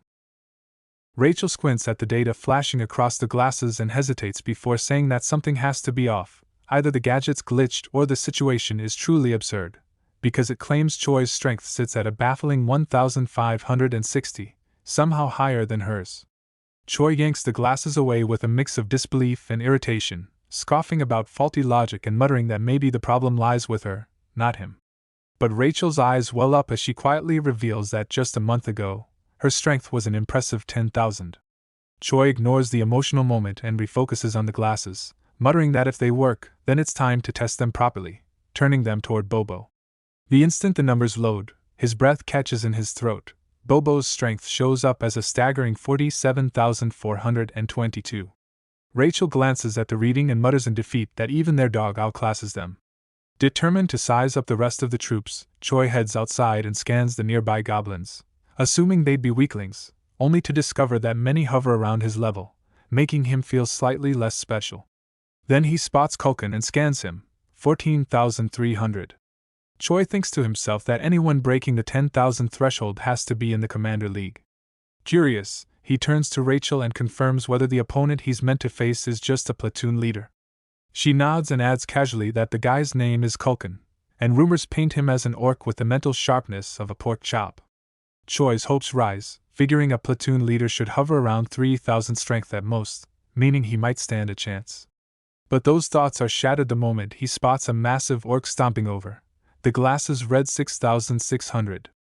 His expression contorts with dread, and Rachel quips that the army really is just handing him over to death at this point. Just then, a glowing quest prompt bursts into view like divine intervention. A new hero mission is triggered. It acknowledges that Choi's current odds of winning against a pig-brained orc are practically nil, but praises the strength found in not giving up when things are hopeless. The goal is clear: raise combat strength to 3,000 within 1 week, with 300 hero points offered as the prize. Choi exhales deeply and clenches his jaw, declaring to himself that no matter who's watching from Hemis' side, survival is now the only option. The very next morning, he storms into the kitchen with renewed fire, announcing his arrival. Culkin greets him with a smirk and eyes the glasses with mild interest, asking where he got them. Choi shrugs casually and claims he saw someone else wearing them and figured he'd grab a pair. Culkin laughs and says if that's what passes for fashion among young warriors these days, fine by him. Now get ready, because it's time to head out and hunt. Choi adjusts his glasses, scanning Culkin's stats again, and the number hits him like a brick: 35,000. That's far beyond any normal captain's level. It dawns on him that the chefs here aren't just good with knives. Their strength comes from constant combat with monstrous beasts. If he could test himself against someone near that level, he might figure out the true bar he needs to reach. The thought pushes him to suddenly call out to Culkin, boldly asking for permission to spar with one of the chefs. The goblin chef raises an eyebrow, curious, and Choi quickly bows, explaining that he wants to learn a few moves so he can actually be useful. Koken tries to wave him off, saying he's already strong enough and shouldn't rush it. But Choi fires back with a threat that if he's not allowed to spar, he's going to eat all the meat himself. That gets Koken's full attention. The chef freezes, then places a hand on Choi's shoulder with mock solemnity, declaring that he's waited his whole life for someone like him. He agrees to a match later, and soon the kitchen is buzzing. Goblins crowd around, whispering, wondering if a hunt is starting or something even crazier. Choi Hyunseok now stands in front of his opponent, whose strength clocks in at 2,600. The air is thick with tension as the goblins erupt on the sidelines, some yelling that this might be Choi's final day, others wailing at the idea of losing their daily meat source. One of them even shouts that they should just kill Galbasum before things go sideways. Koken roars for quiet and marches over to Galbasum, firmly instructing him not to kill Choi, just rough him up a little. Though confused, Galbasum nods. Koken steps into place as the referee and throws out a hand to signal the start. Without hesitation, Choi lunges in and throws a punch, only to be met with a heavier counter from Galbasum. He ducks in time, then spins and lands a solid kick to the other's chest, the impact sending a ripple through the crowd. The goblins can't believe what they just witnessed. Choi, a human, had floored an orc with double his power like it was nothing. As the echoes of awe bounce through the kitchen, word spreads like wildfire, and Choi, now standing in the northern green forest beyond the Black Fortress, reflects on what just happened. He had taken down someone twice his strength with technique alone, and the realization hits him: combat strength isn't gospel. Numbers don't decide everything. But his moment of clarity gets interrupted when a panting goblin dashes up to Koken, reporting that a horde of Talis has been spotted close by. Koken curses under his breath, irritated that they've wandered into a Talis nesting zone. Choi, still catching up with the names, asks if Talis taste terrible, only for Koken to explain that while their meat isn't too bad, it's the bone marrow that's divine, but it comes at a cost. These things are like psychotic bodyguards when it comes to their young. Despite the warning, Koken licks his lips and roars out an order to begin the hunt, calling Talis meat today's special snack. The goblins explode into motion, vowing not to let a single one escape as they swarm the battlefield with wild energy. Choi eyes the enemy ahead, a nightmarish hybrid with skull-like features and spider limbs clicking menacingly against the dirt. One goblin charges in too fast, and Choi slips in from the side, knocking him away to steal the final blow for himself. It becomes his game again, sniping kill after kill, scooping up all the experience while the goblins do the heavy lifting. Corpses begin to pile high, and with each last hit, Choi's levels skyrocket. Rachel watches in disgusted admiration, accusing him of being a professional looter. Choi grins and shrugs, claiming proudly that kitchen duty was the best grind spot on the continent. Just as things seem to settle, a blood-curdling screech splits the air like a razor. Choi spins to see goblins dropping their weapons in pure fear as a hulking figure emerges from the fog. The Talis Queen has arrived, a monstrous fusion of spider limbs and stretched skulls, a smaller human-like face protruding grotesquely from the jaws of a larger beast.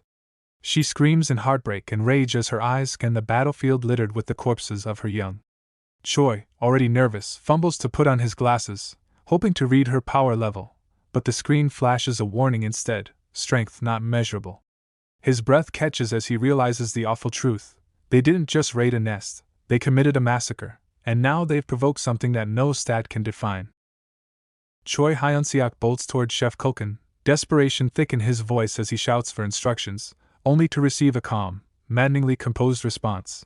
The chef simply tells them to survive and reunite if they're lucky enough to live. Choi grits his teeth, furious that someone so powerful could be such a reckless slacker in a crisis. Meanwhile, the Talis Queen barrels forward like a calamity given form, tearing through goblins without pause, her wrath turning the forest into a slaughterhouse. One voice cries for everyone to scatter, but the wounded sob for their vanished leader, their panic swallowing logic. Then comes a deafening screech from the queen, loud enough to shake the leaves from the trees and make Choi clutch his ears in agony, stunned that anything even remotely spider-like could produce such an earth-rattling sound. Rachel's urgent scream cuts through the noise, warning him that one of the queen's young is flying straight toward him. He glances back just in time to see the queen hurling her remaining offspring into the crowd like grotesque projectiles, each one transforming into a living weapon. Every impact ends in screams and blood, and Choi realizes instantly: this isn't danger, This is an extinction-level event. He runs harder than he's ever run before, fear hammering in his chest, knowing that hesitation means death. After what feels like hours, he stumbles upon a cave and skids to a stop, gasping for breath, unsure if it's salvation or a trap. Rachel quickly says she checked it earlier and swears it's empty, but Choi's trust in her judgment is shaky at best. Still, staying out in the open isn't an option, so he ducks inside. The cave is massive, towering with shadowed ceilings and wide enough for even the Talis queen to slither into comfortably, a realization that immediately sours any comfort he felt. He mutters the queen's name under his breath, already sensing something's wrong, and as his eyes adjust, he sees it, thick green slime smeared across the stone, glistening unnaturally. Rachel tries to deny it, citing Kulkin's claim that no Talis should be nesting in this region, but Choi's gut says otherwise. The green gunk has been gnawing at the edge of his awareness for a while now. Threads of webbing stretch across the walls, and slime streaks down onto egg clusters plastered to the rock. His voice shakes as the truth clicks into place. This isn't just a hiding spot, it's a fully active Talis nest. He spins, heart pounding, ready to bolt, but the exit is already sealed. Crawling in with its bloated, armored body is a colossal Talis, its grotesque limbs blocking all light from the entrance. Rachel screams as the beast lunges, its limbs thundering against stone, shaking the cave like an earthquake. Choi, nearly breathless, stares in dread, muttering that yep, the giant's definitely here now. When Rachel pleads to know if they're heading in the right direction, Choi yells back that he has no clue. This nightmare is uncharted territory. With nowhere else to go, they sprint deeper into the cavern, only to halt in horror as they find themselves surrounded by mountains of Talis eggs, glistening and ready to hatch. Choi's mind races, panic bubbling over, and in that moment, he decides to grab whatever is close, anything that might help him survive what's coming next. Without hesitation, Choi grabs one of the slimy, oversized eggs and hurls it toward the monstrous Talis, shouting in desperation for it to stay back. The creature screeches, fangs bared, but instead of attacking, it catches the egg midair with eerie care. Choi blinks, stunned, wondering if he somehow managed to throw her off. Rachel, peeking over his shoulder, casually remarks that it probably liked what he tossed, moist, round, and smooth. It must have been one of her own eggs. Choi's expression drains of all color as the realization slams into him, and he mutters through clenched teeth that now's really not the time for that kind of commentary. Frantic, he grabs another and kicks it like a soccer ball toward her. Again, the Talis queen catches it effortlessly. Rachel shrugs, half amused, noting that with a monster body like hers, even her reflexes are next level. She grins and asks what the next grand move is for the great player Choi Hyun-seok. Grinding his teeth, Choi glares at the sea of eggs still scattered across the cave floor, declaring there's only one thing they can do. Egg after egg flies through the air in rapid fire, but the sheer number quickly overwhelms the queen. Cracks form, slime oozes, and one after another, her eggs start to break. Rachel sighs with mock pity, saying even she could catch more than that. Choi yells back in panic, demanding the next one, and Rachel drops the bomb. They're out. That was the last egg. The cave goes still. The Talis queen trembles violently, a horrifying shriek erupting from her maw as she lunges straight at them. Rachel screams that she's charging again, and Choi shouts back for her to use magic and cover them fast. The monster's jagged jaws open wide, her screech echoing through the cave like thunder. Choi draws in a deep breath, forcing himself to focus. He can feel it. Her energy is waning from all the chaos. This is it. He steadies his stance, murmuring a quiet command to stay sharp, and just as the queen lunges, he drives his fist straight into her throat, yelling the name of his improvised ultimate move, Paradise Reincarnation Shot. His punch slams home with full force, and to his shock, the monstrous Talis drops like a puppet with its strings cut. He stands frozen, staring down at the collapsed beast, barely able to believe it. Did he actually win? Rachel rushes over, checking on him, and he groans weakly that he's seriously about to drop and they need to escape immediately. Later, Choi sits slouched against the cave wall, catching his breath and muttering that investing in magic was the smartest decision he ever made. He even managed to cast a healing spell. Rachel gives him a reality check, reminding him it's just enough to stop a little bleeding, so he shouldn't get cocky. Opening his stat window, Choi nods to himself and starts allocating points, finally balancing his mana with the rest of his stats. He's still clueless on how to use magic properly, but it feels like a solid foundation for whatever nightmare comes next. That moment of calm doesn't last. Suddenly, a familiar voice echoes behind him, calling his name in disbelief. He turns, wide-eyed, to see none other than Chef Culkin. The two sit down together, and Culkin laughs, shaking his head and saying he never thought Choi would actually live. Choi raises an eyebrow, asking how in the world the chef ended up here too. Culkin explains with a chuckle that while running from the chaos, he saw the cave and ducked in, thinking it was a lucky escape. Choi lets out a dry laugh and informs him that this isn't just a cave, it's a full-blown Tala's nest. Culkin's smirk fades instantly, his face twitching. He glances around, eyes landing on the sticky, pulsing egg remains littering the ground. In a low, horrified whisper, he repeats the word nest, then groans and clutches his head, realizing just how bad things really are. Choi nods grimly. If they want to live, they've got to move, now. But Culkin, true to his calling as a chef before all else, seemed utterly unbothered by the looming threat. With surprising tenderness, he scoops up one of the slick Tala's eggs as if holding something sacred, whispering to himself that this rare delicacy, rumored to be tasted only by the upper echelon of demon military brass, had just fallen into his lap. Choi practically screams at him to snap out of it, but the chef is already spiraling into a culinary trance, pressing the egg to his nose with reverence like it's some forbidden spice from another realm. He murmurs that whoever was chasing them has probably already followed them into the cave, and unless one of them is packing the power of a full division commander, they wouldn't last a minute against the queen anyway. So if this was truly the end, he reasons, they might as well go out tasting something extraordinary. Choi gapes, utterly appalled, but before he can argue, the echo of approaching voices bounces through the cave walls. A handful of young men and a group of goblins appear, scanning the cavern with cautious steps and muttering that maybe the runaways came this way after all. One of the goblins gasps upon spotting Culkin, who still nose deep in egg lust, and shouts joyfully that they've found the head chef. Culkin finally lifts his head, eyes glassy with enthusiasm, and flashes a wild grin as he tells them this is their lucky day. Today, they'd be tasting the stuff of legend. Choi stares, half horrified, half in disbelief, taking in the surreal moment. Is this really it? Is this absurd cave-cooked fever dream how his journey ends? No. No way. He hasn't even touched the 5-side dish dinner his hypothetical noble bride once promised him. He grits his teeth, jaw tightening, and clenches his fists until his knuckles pop. No chance in hell he's dying in some underground horror nest, surrounded by gourmet maniacs and bug spawn. He's made it this far, there's no way this is the end. One way or another, he's going to survive. Again. Farther inside the cave, a stray group of goblins sat trembling in a circle, having stumbled in by accident, and now fearing they'd walked straight into their graves. Culkin, entirely unshaken, welcomed them with eerie calm, calling this gathering their final feast. The words made Choi Hyun-seok's gut twist. Was this seriously how his story ended? But then a more horrifying realization struck him. He was still a virgin. Dying here, in a dank spider cave, without ever experiencing life with his dream wife felt like cosmic-level humiliation. That single, embarrassing thought ignited something in him.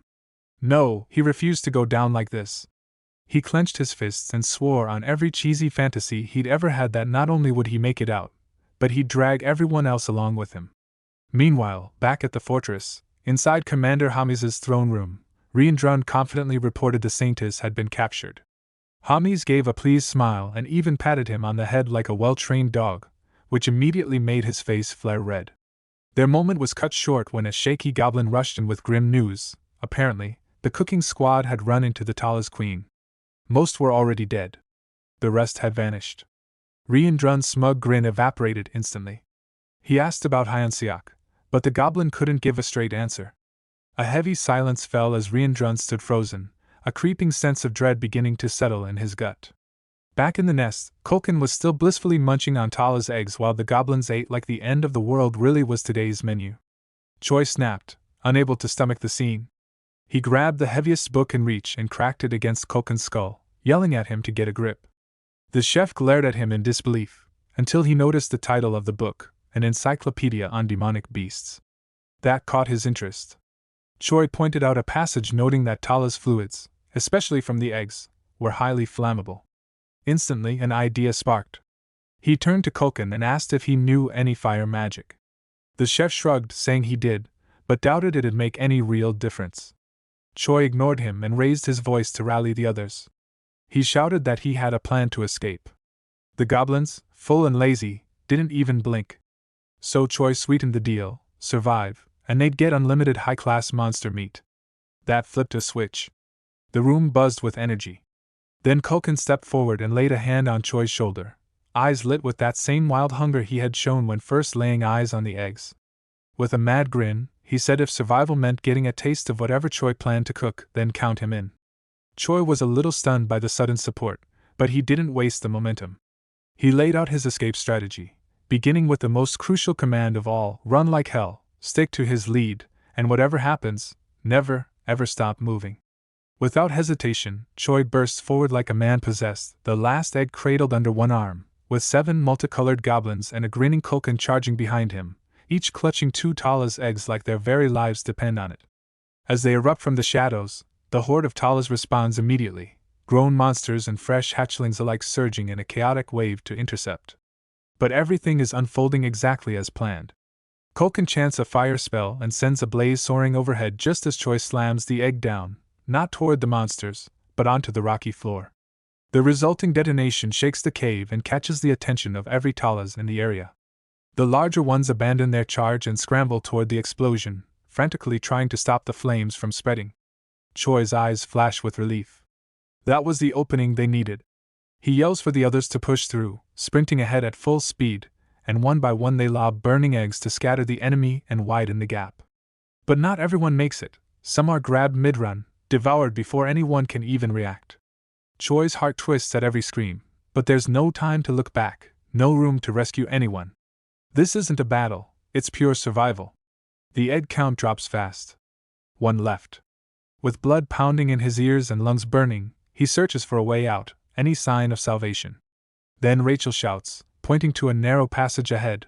Light filters through. The exit. Hope flares in Choi's chest, but it dies just as fast. In his brief moment of distraction, a Talis slashes across his side, sending pain shooting through his ribs. He stumbles, but refuses to fall, forcing himself forward with everything he has left. The group bursts out of the tunnels, panting, wounded, and now just 4 remain. Choi nearly collapses, but sunlight hits his face and fills him with relief. That is, until his gaze lifts. Standing before the exit like a living nightmare is the Queen Talis, her immense body cloaked in shadow, every limb twitching with rage. Compared to her, the monsters they had faced were mere bugs. This was on a different scale entirely. Even Koken's bravado falters at the sight, and the roar of approaching Talises behind them grows louder, closing the trap. Choi stands frozen between certain death and impossible survival, the final egg still clutched in his hand, its warmth pulsing like a ticking clock.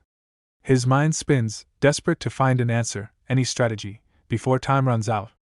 The Queen's chilling gaze locks onto him, her attention fixed entirely on the trembling egg in his grasp. Koken lets out a hollow mutter, already resigning to death, but Choi refuses to fold. Something clicks. She isn't moving not because she's afraid of them, but because of the egg. Acting on instinct, he tears off a sleeve from his tattered clothes, lifts the egg high in one hand, and thrusts the cloth toward Koken, yelling for him to light it up. Though momentarily stunned, the chef responds, setting the fabric ablaze with the flick of magic. Choi now holds a flaming threat, glaring the Queen down with reckless fire in his eyes. He warns her, this is the final egg, and unless she steps aside, he'll destroy everything, even her entire nest. The Queen screams, a sound sharp enough to split stone, but she stays rooted, calculating.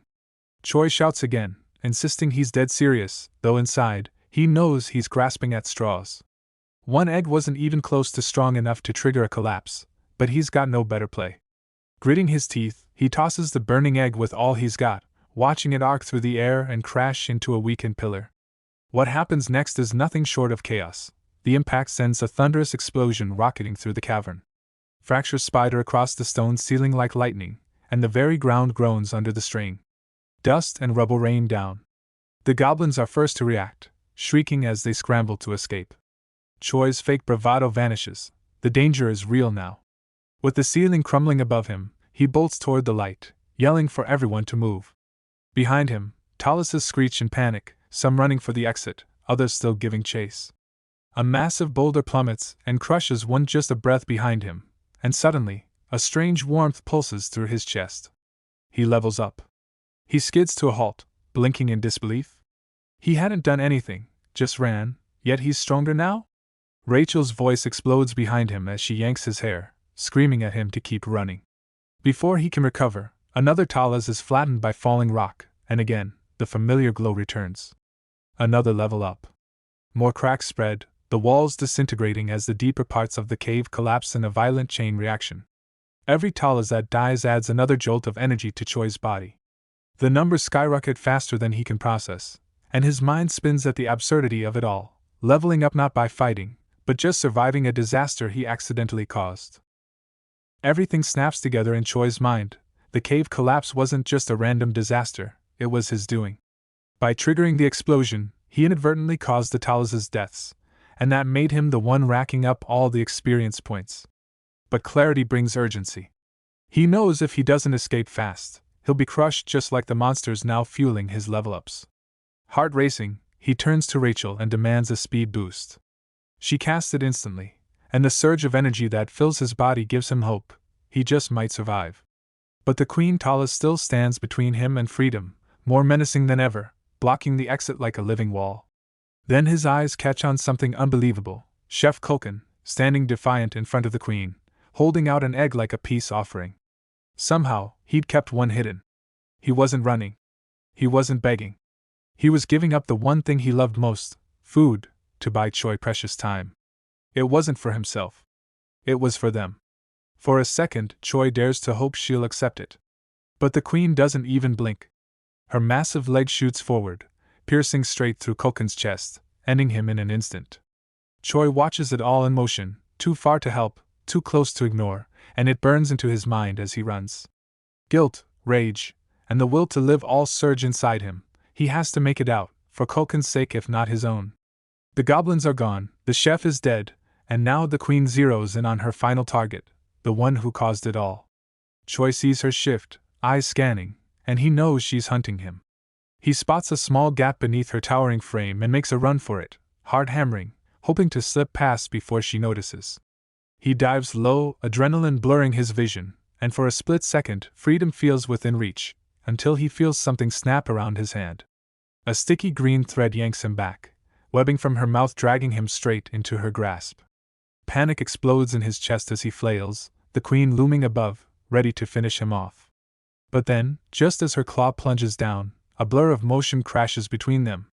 The attack is intercepted with a force so strong it stops her in her tracks.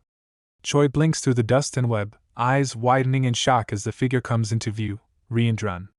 The orc stands tall, unwavering, his presence crackling with power. He doesn't say much, just a calm smile, the kind that promises everything's under control. He tells Choi to stand back and leave the rest to him, his voice steady and filled with the weight of a warrior ready to face death if it means protecting someone else. Even with 7 legs still intact, Queen Talis proves no match against the overwhelming brute force of Reindrun, who crushes one of her limbs with a single devastating blow, causing jagged cracks to splinter across her insected frame as she lets out a piercing scream. Choi watches from a short distance, wide-eyed and holding his breath, completely transfixed by the sight of Reindrun in action. There's something raw and undeniable in the way he moves, a towering force of nature that commands the battlefield like he was born to it.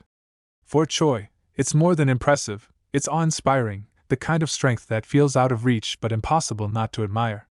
What should have been a regular day had instead spiraled into disaster, the cheerful clatter of the kitchen replaced by screams and blood. Now only 6 remain from the original 105 staff, and that cruel number burns itself into Choi's thoughts like a scar. Later, back at the castle, he lies sprawled across the floor, limbs heavy and body drained of all energy, too exhausted to lift a finger. Without warning, the now bulkier and significantly heavier Bobo drops himself right on top of Choi, grumbling and sulking about being abandoned. Choi doesn't even try to argue. He just groans quietly and lets the overgrown mascot pout in peace. Nearby, Rachel stands tall again, her posture relaxed but her voice carrying a mix of dry humor and honest relief as she remarks how narrowly they escaped death, and how it was only possible because of Reindrun.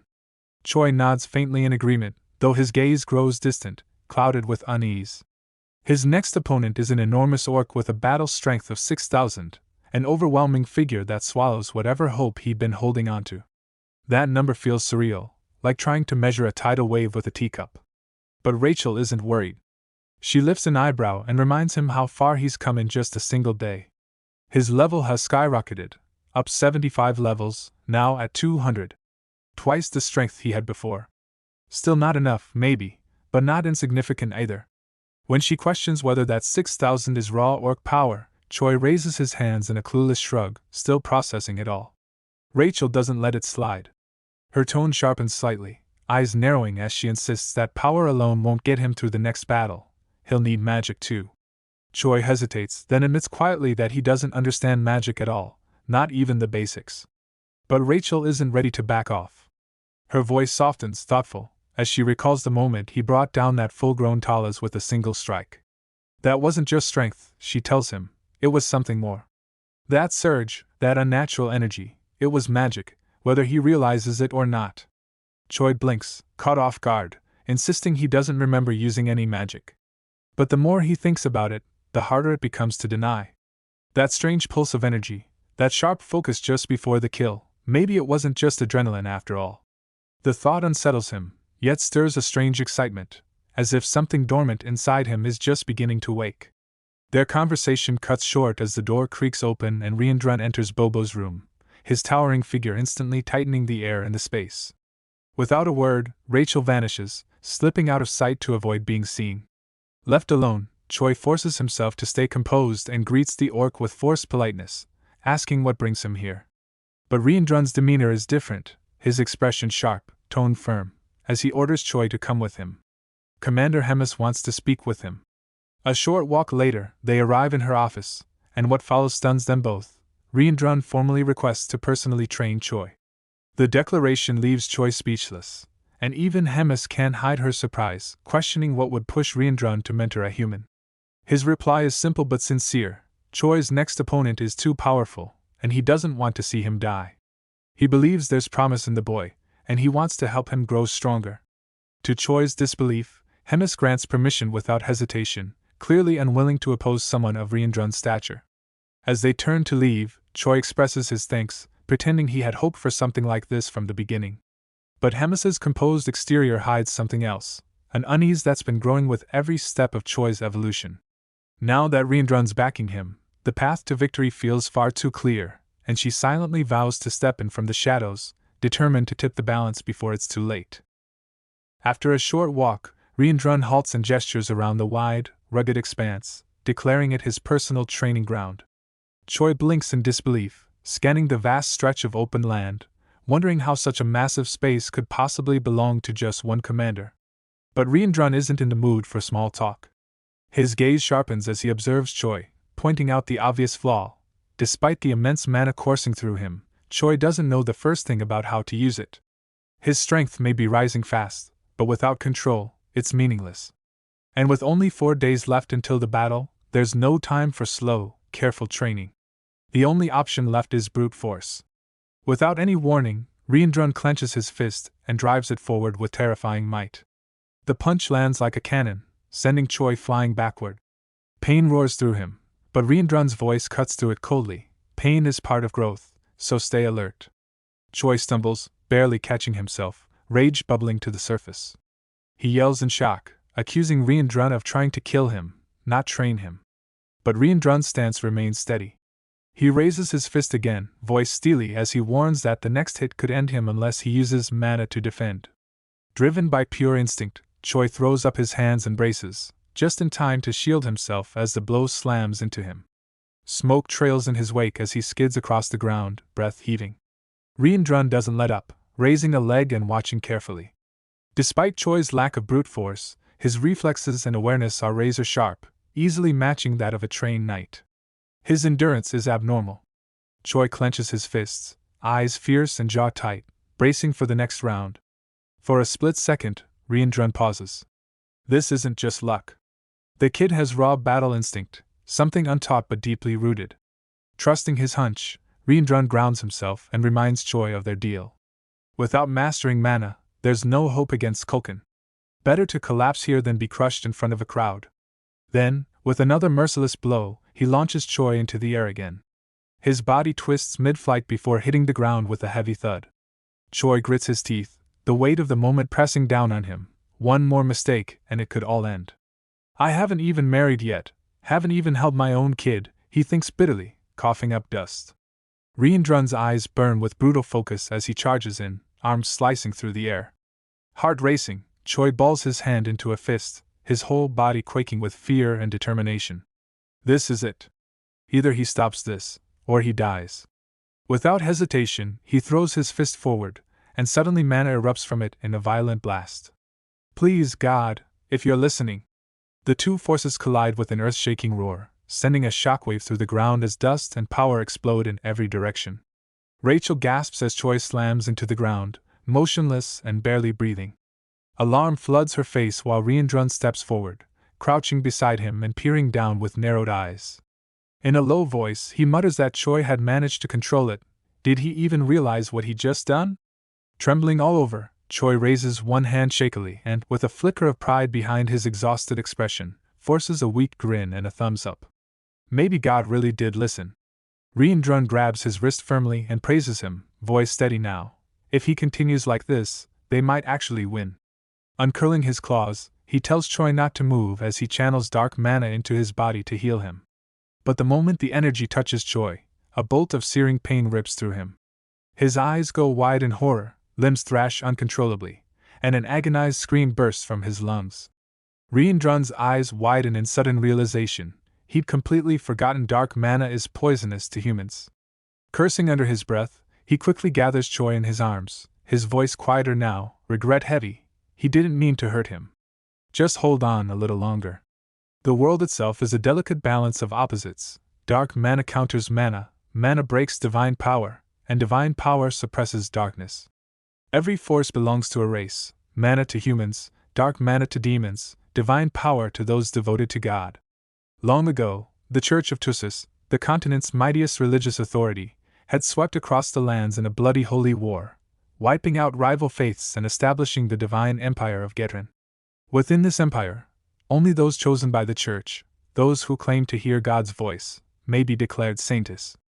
The most recent candidate, Adelson Marat, had been captured by the demon army and now sits quietly in a modest chamber. She leans against the wall, her thoughts drifting as faint voices echo beyond her window.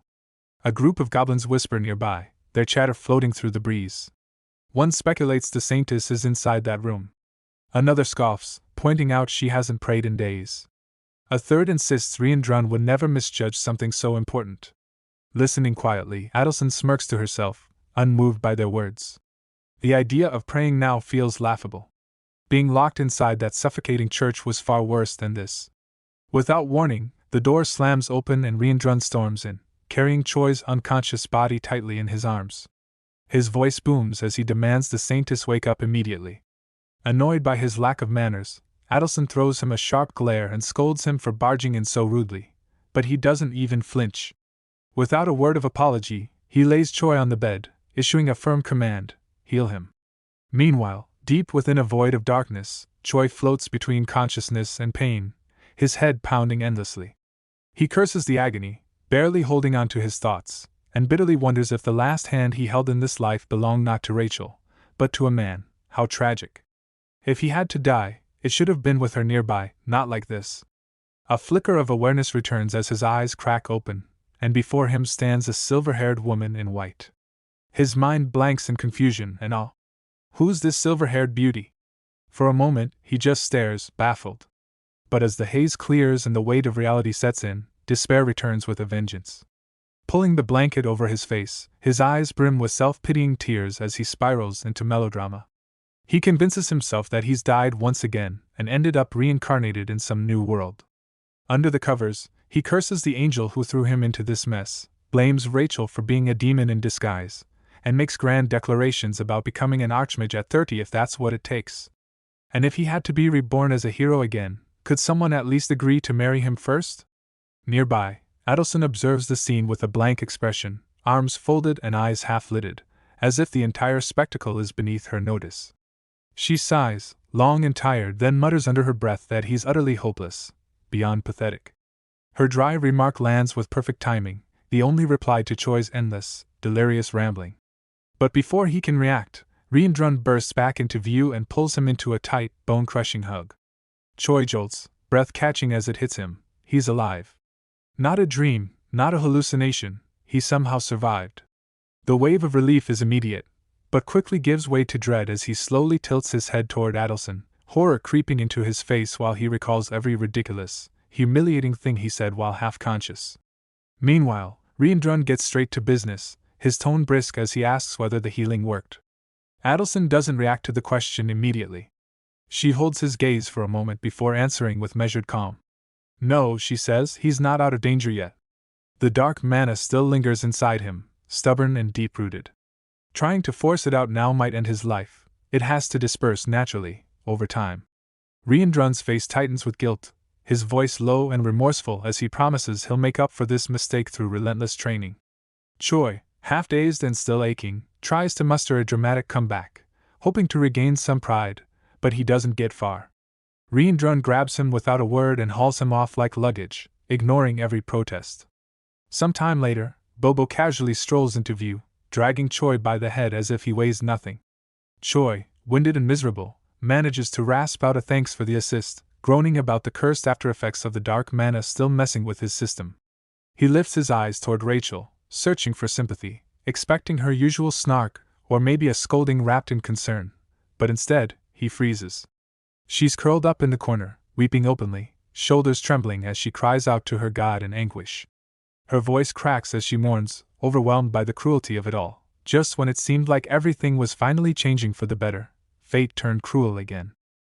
Rachel's sobs gradually quiet as she finally breaks down, her voice trembling with guilt as she confesses that all of Choi's suffering, the poison of dark mana, the brushes with death, and being trapped like a pawn, was all her doing. She calls herself nothing more than a demon masquerading as an angel, a lunatic who deserves damnation, not redemption.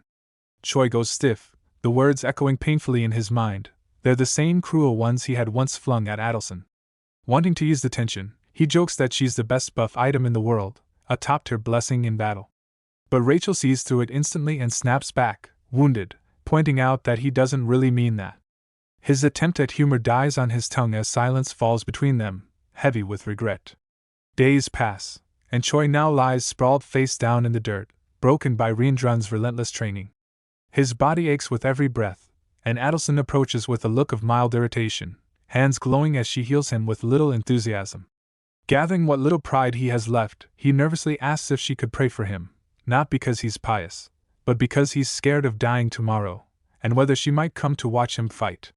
Her usually icy expression flickers, just for a second, caught between disbelief and amusement, uncertain if he's sincere or simply too foolish to know better. Then the day of reckoning arrives. The arena pulses with noise, demons crowding every tier and jostling for space, their monstrous faces twisted with curiosity and bloodlust. Whispers ripple through the stands, some wondering what kind of human idiot would dare take on a demon's challenge, others placing bets just to see him crushed. Amid the uproar of the arena, high above in the velvet-lined VIP box, Hemis lounges with poised detachment, eyes gleaming as they track the chaos below.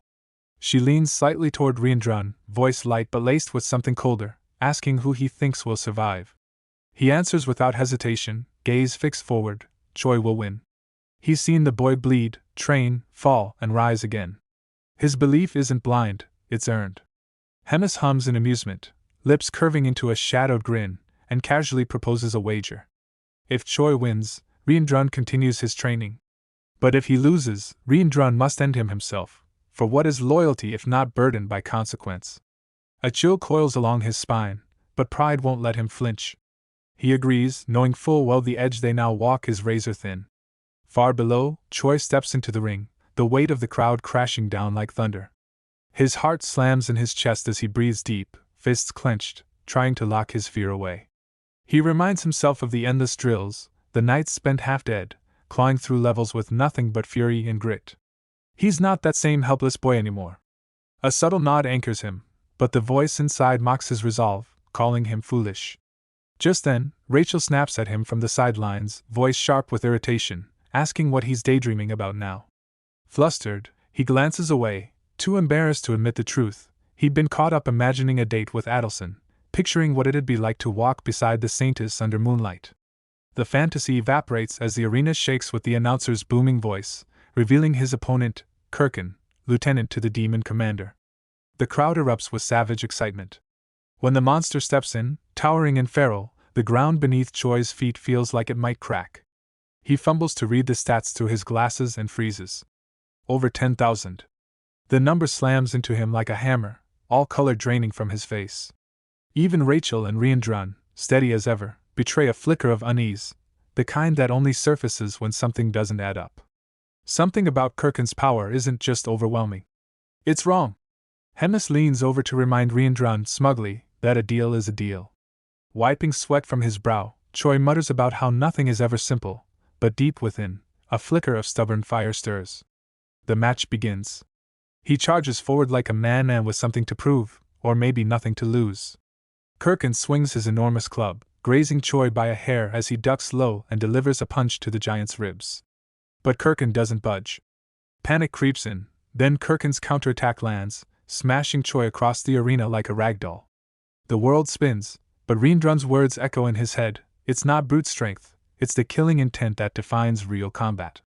Kirkin isn't here to spar, he's here to execute. As the beast barrels forward, Choi does the unthinkable. He runs straight at him. With all his weight, all his will, he drives a punch into Kirkin's core. The ground splits with the force of impact.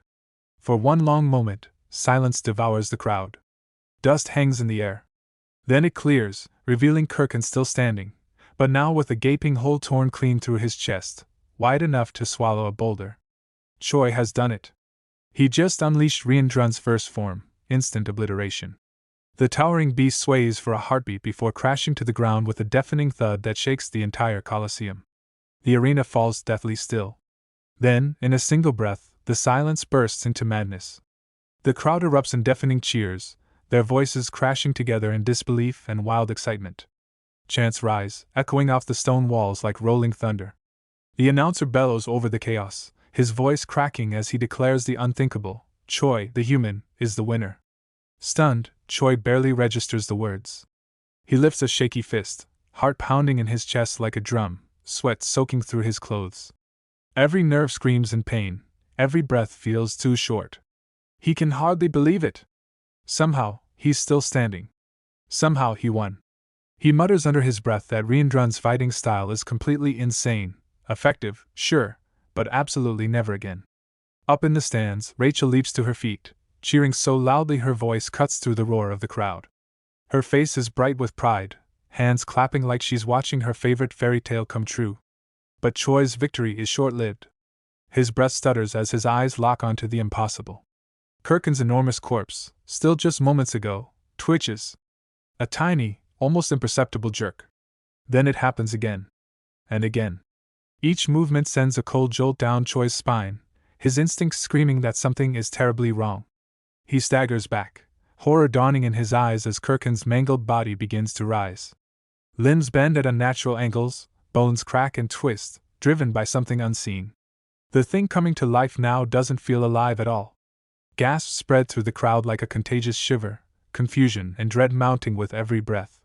The announcer's voice stumbles out again, quieter this time, uncertain. Could this be some divine miracle? But Choi knows better. He doesn't need to say it aloud. This isn't a miracle. This is a nightmare beginning to stir. Choi stares in disbelief, breath catching in his throat as his body stiffens with dread. The gaping hole where Kirkin's heart used to be should have meant the end. No creature could survive that. And yet, against all logic, the monstrous body lurches upright, each movement stiff and jerky like a corpse fighting its own death. His hands tremble uncontrollably, brain racing to make sense of the horror unfolding before him. It had to be Hemis. No one else could have done something so twisted. The thought crashes into him with icy certainty. Up in the VIP stands, Riandran reaches the same grim realization, jaw clenched tight as he mutters under his breath that this reeks of Hemis' dark handiwork. His eyes darken as the pieces fall into place. She had bound Kirkin's corpse with the Undying Curse, infusing it with dark mana that kept the body moving long after the soul had vanished. But what unnerves him even more is Hemis herself. She isn't even watching the monster she revived. Instead, her eyes are locked on to Choi with unsettling intensity, her expression unreadable but unmistakably entertained. The barest smile plays on her lips as she tilts her head, murmuring softly to herself. It isn't Kirkin's resurrection that fascinates her, it's Choi's brilliance, the way he had pulled off Riandran's elite technique in such a short span. That raw, unrefined potential excites her more than victory ever could. Down in the arena, Choi takes a shaky step backward, mind spiraling as panic claws at his chest. This doesn't make sense. That thing shouldn't be alive. He stammers the words aloud, hoping someone might answer, might give him a reason that doesn't send chills down his spine. But the answer becomes clear on its own. Rachel watches from the edge of the arena, already recognizing the truth. Kirkin is no longer alive. His body's a vessel, cursed and reanimated, strung together by dark mana like a puppet on invisible threads. She tries to explain that the curse should wear off soon, that this horror might only be temporary. But her reassurance never lands. Before she can finish, Kirkin hurls himself forward with terrifying speed, his movements now fluid, driven by something far more violent than before. His eyes glow with eerie cursed energy, no longer dulled by fatigue or pain, but sharpened by death itself. Kirkin moves like a phantom of death, his speed no longer bound by reason or physics. In a blink, his massive hand clamps around Choi's neck, lifting him clean off the ground with terrifying ease. Choi's breath vanishes in an instant, his body thrashing, feet kicking helplessly as the crushing grip around his throat tightens like an iron vice. His mind reels in disbelief. This isn't combat anymore, it's slaughter. Before he can mount a defense, a punishing fist crashes into his face, then another, and another, each strike a violent drumbeat hammering into his skull. Blood rushes in his ears, dulling everything but the relentless impact. He flails, blocking what he can, but the blows come too fast, too hard. Just when it feels like he might break apart, instinct cuts through the panic. Twisting his body midair, he locks his legs around Kirkin's arm, attempting a textbook joint lock, a precise move from Riendron's training. For a heartbeat, it seems to work, limb twisted, movement halted, but that fragile hope crumbles the second he sees Kirkin's face. No grimace. No reaction. Just a hollow stare devoid of life or pain. Then the grip tightens, monstrous and final, and Choi is hurled across the arena like a ragdoll. The force splits the air, his body a blur until it slams into the far wall with bone-jarring force. The sound echoes like thunder through the stands, and for a heartbeat, the world stands still. Pain erupts across every nerve, sharp and endless, his vision flickering as his body protests the agony flooding through it. The stadium noise dims into a ghostly hum, everything blurring together like a fading memory. Choi lays crumpled, broken, breath ragged, as if the impact had knocked the very spirit out of him. Then, just as the edges of unconsciousness threaten to take him, a voice threads through the fog, gentle but piercing, a light cutting through the dark. Stand up and fight. The words echo louder in his mind than the roaring crowd ever could. He blinks through the haze, slowly turning his head toward the voice, and there, standing resolute among the sea of faces, is Adelson. Her presence is unshaken, flanked by two towering orcs, her eyes locked firmly onto his, blazing not with fear, but unwavering belief. Something about her gaze, so calm, so unwavering, sparks a stubborn fire inside Choi's chest, cutting through the pain clouding his mind. Then she mouths something else, a quiet thread of belief that somehow pierces through the chaos. You can win, hero. Whether it's real or just a desperate illusion, he clings to it. That small spark is enough. With a raw breath, he plants his hand against the ground and forces himself upright, every muscle shrieking in protest. Bones grind, pain lances through his ribs, but he doesn't stop, not in front of her. Not when he's already come this far. She's the only human in the demon army, and maybe, just maybe, the girl he wants to ask out someday. That thought alone fuels him. His mana, once unsteady and faint, flares to life, wrapping his arms in pulsing blue light. The surge is unlike anything he's ever felt, his control jumping levels like a dam breaking loose. From F to D, like the world has decided to reward his resolve. With power restored and eyes locked on the enemy, he charges forward, faster and sharper than before. Then, with a wild, unfiltered grin, he throws a bold declaration toward Adelson, voice ringing clear across the arena. Silence crashes over the stadium. Even Kirkin freezes mid-movement. Choi doesn't waste the chance. He drives the monster's skull into the dirt with brutal precision.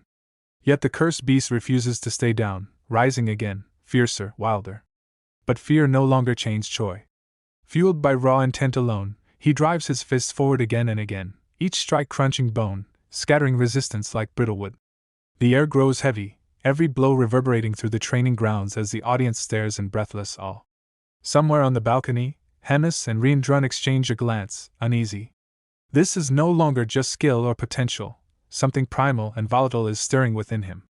Bloodied, muscles shaking, eyes glazed with exhaustion, Choi staggers as he mutters something about a starlit date, his voice slurred and thin, more instinct than thought. Hemis leans toward Riandrun, whispering a warning under his breath. Choi isn't just growing stronger, he's tipping into dangerous territory, his mind fraying as fast as his power builds. Hours later, long after the crowd has gone and silence wraps around the fortress like fog, Choi jerks awake in a dim, wooden room. His breath catches, and he blinks up at the ceiling beams, heart pounding. Disoriented, he turns, and sees Rachel sitting beside him, calm and steady. She smiles gently, telling him he's safe, back in his own cabin. His mind is a blur of motion and memory. Did he win? Rachel nods, explaining softly that not only did he win, but Adelson herself stepped in to heal him.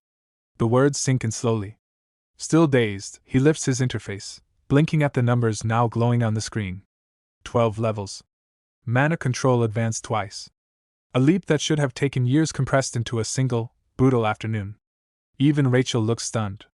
That kind of progress is unheard of, almost unnatural. Then he notices the envelope placed carefully by his bedside. He stares.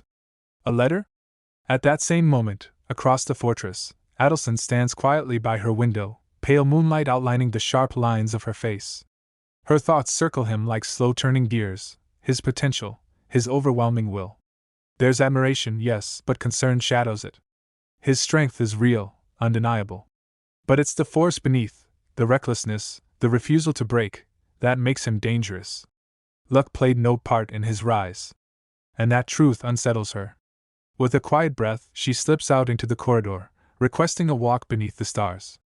Back in the cabin, Choi unfolds the letter with trembling fingers. It's an invitation. After sunset. In the courtyard. From Adelson. His heart hammers. A real date. With her. In an instant, pain, fatigue, and confusion scatter to the wind, overtaken by a whole new kind of storm, the chaotic joy of possibility. Minutes later, under the silver light of the full moon, Choi steps into the courtyard, heart hammering and nerves in knots. He's never been on a real date before, and the thought of facing the Saintess leaves him completely out of his depth. Rachel, clearly irritated by his infatuation with another girl, trails behind him, eyes narrowed and arms crossed. She seems intent on dragging him back before he embarrasses himself. As he tries to calm her down, the sound of footsteps echoes through the courtyard, and panic overtakes him. Instinctively, he grabs Rachel, trying to hide her behind a pillar, but the effort is useless. Adelson approaches, but not alone. On either side of her are two massive orcs with cow-like heads, their presence instantly draining all the confidence from Choi's body. His voice comes out in a half-yelp as he demands an explanation. Why didn't she come alone? Why is she being followed by demons? With her usual grace, Adelson replies that her guards wouldn't let her come unescorted, since she's technically their prisoner. The words strike him harder than expected. She isn't just in the demon army, she's being held against her will.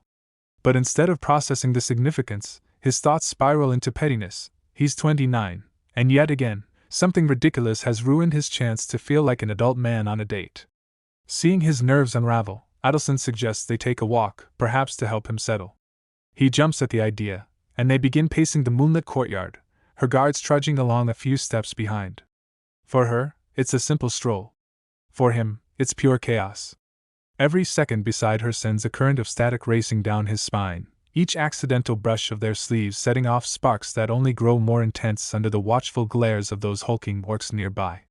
He aches to say something smooth, or even slightly charming, but every clever thought flees the moment he tries. Unlike him, Adelson remains completely composed, stoic and distant, clearly not here for romance. Then, out of the blue, she turns toward him with a quiet gravity and asks if he's a hero. The question hits him like lightning, stealing the air from his lungs. He stares, frozen, stunned that she could possibly know. When he finally manages to ask how she figured it out, she simply shrugs and explains that his growth is unnatural, and besides, guys with black hair always turn out to be heroes in places like this. Her casual tone only adds to his disbelief. But then she glances at his stunned face, and says he can ask her anything in return. That small, open invitation lights something in him, a jittery excitement like a child handed a golden ticket. His cheeks burn as he stammers out the first question that comes to mind. What does she think of him? Her face changes instantly. Eyebrows arch, lips tighten, and a subtle cringe creeps in as if she's fighting the urge to recoil. She looks moments away from delivering a brutal reply. But before anything can be said, a booming voice cuts through the courtyard. Reendrun charges in like a one-man stampede, yelling Choi's name and instantly shattering the tension. Choi clenches his jaw, furious that his one chance at a meaningful moment with Adelson has been ruined by the worst possible interruption. Reendrun, oblivious to the mood, barks out a command: drop everything and report to Commander Hemis immediately. Choi wants to protest, wants to stay and hear what Adelson was about to say, but orders are orders. He turns reluctantly, stealing one last glance at her. She doesn't look hurt or disappointed, just vaguely irritated, like she's used to boys mistaking her honesty for affection.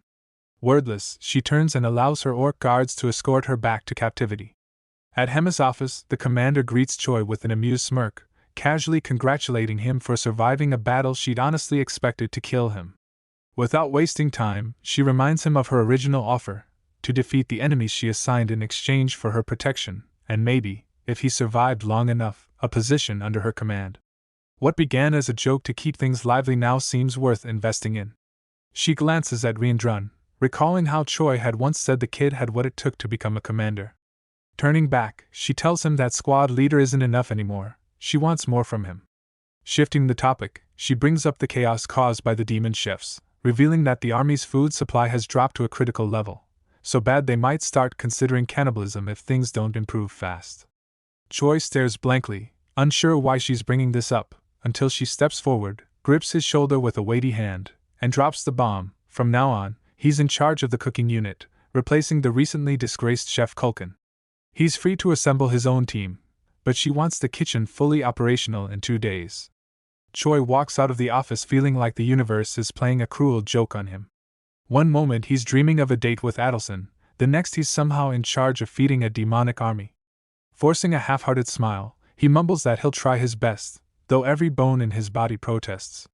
Outside, Rachel is already waiting with crossed arms and an irritated glare, launching into a tirade about how ridiculous it is for a hero, someone meant to kill demons, to end up cooking for them instead. Her nagging, relentless and perfectly timed, needles into his already frayed nerves, and for one dark second, he imagines smacking her just to make it stop.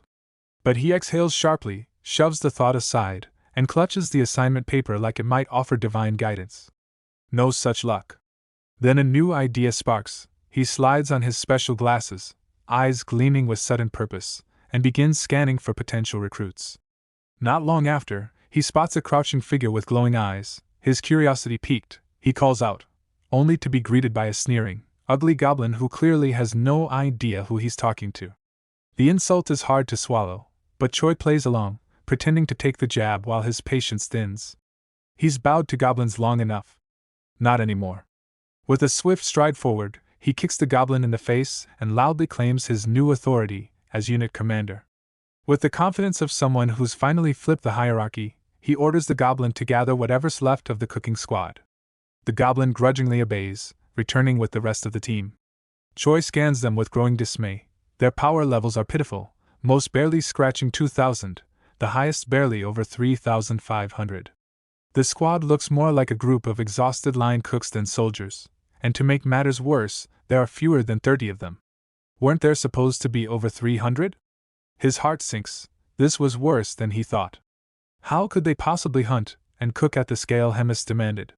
Still, he doesn't have the luxury to panic. If they fail, he knows the demon commander won't hesitate to toss him into a stew. Refusing to give up, he asks if any of them know a powerful goblin commander who might still be around and willing to help. Most of the goblins either stared blankly or scoffed outright, clearly not buying Choi's sudden promotion.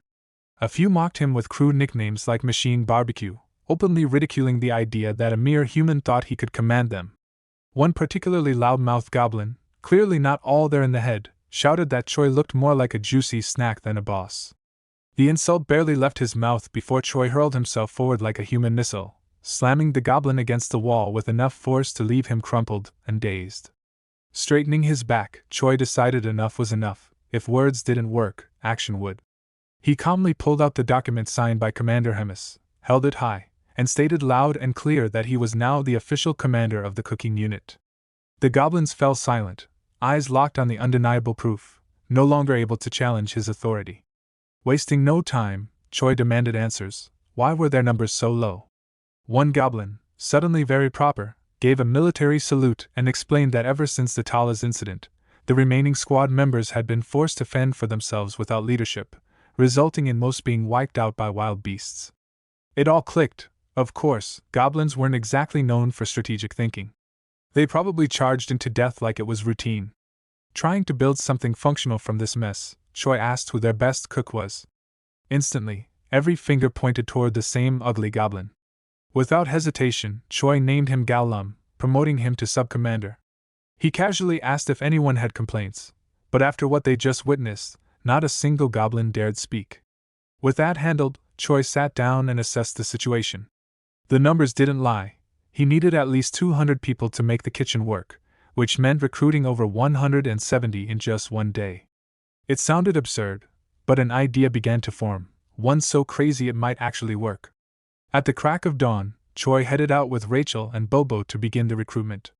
Rachel shoots a skeptical glance at Bobo, clearly unimpressed by the setup, and asks flatly if this mess is seriously the grand master plan he had in mind. With his usual smirk, Choi brushes her off and coolly replies that Bobo's just plan B, a safety net in case the real operation fails. As they continue through the camp, his eyes sweep the area, specifically searching for a particular kind of target, someone weak, low-ranking, and unlikely to put up much of a fight. It doesn't take long before his gaze locks onto a bulky, slow-moving goblin waddling across the path.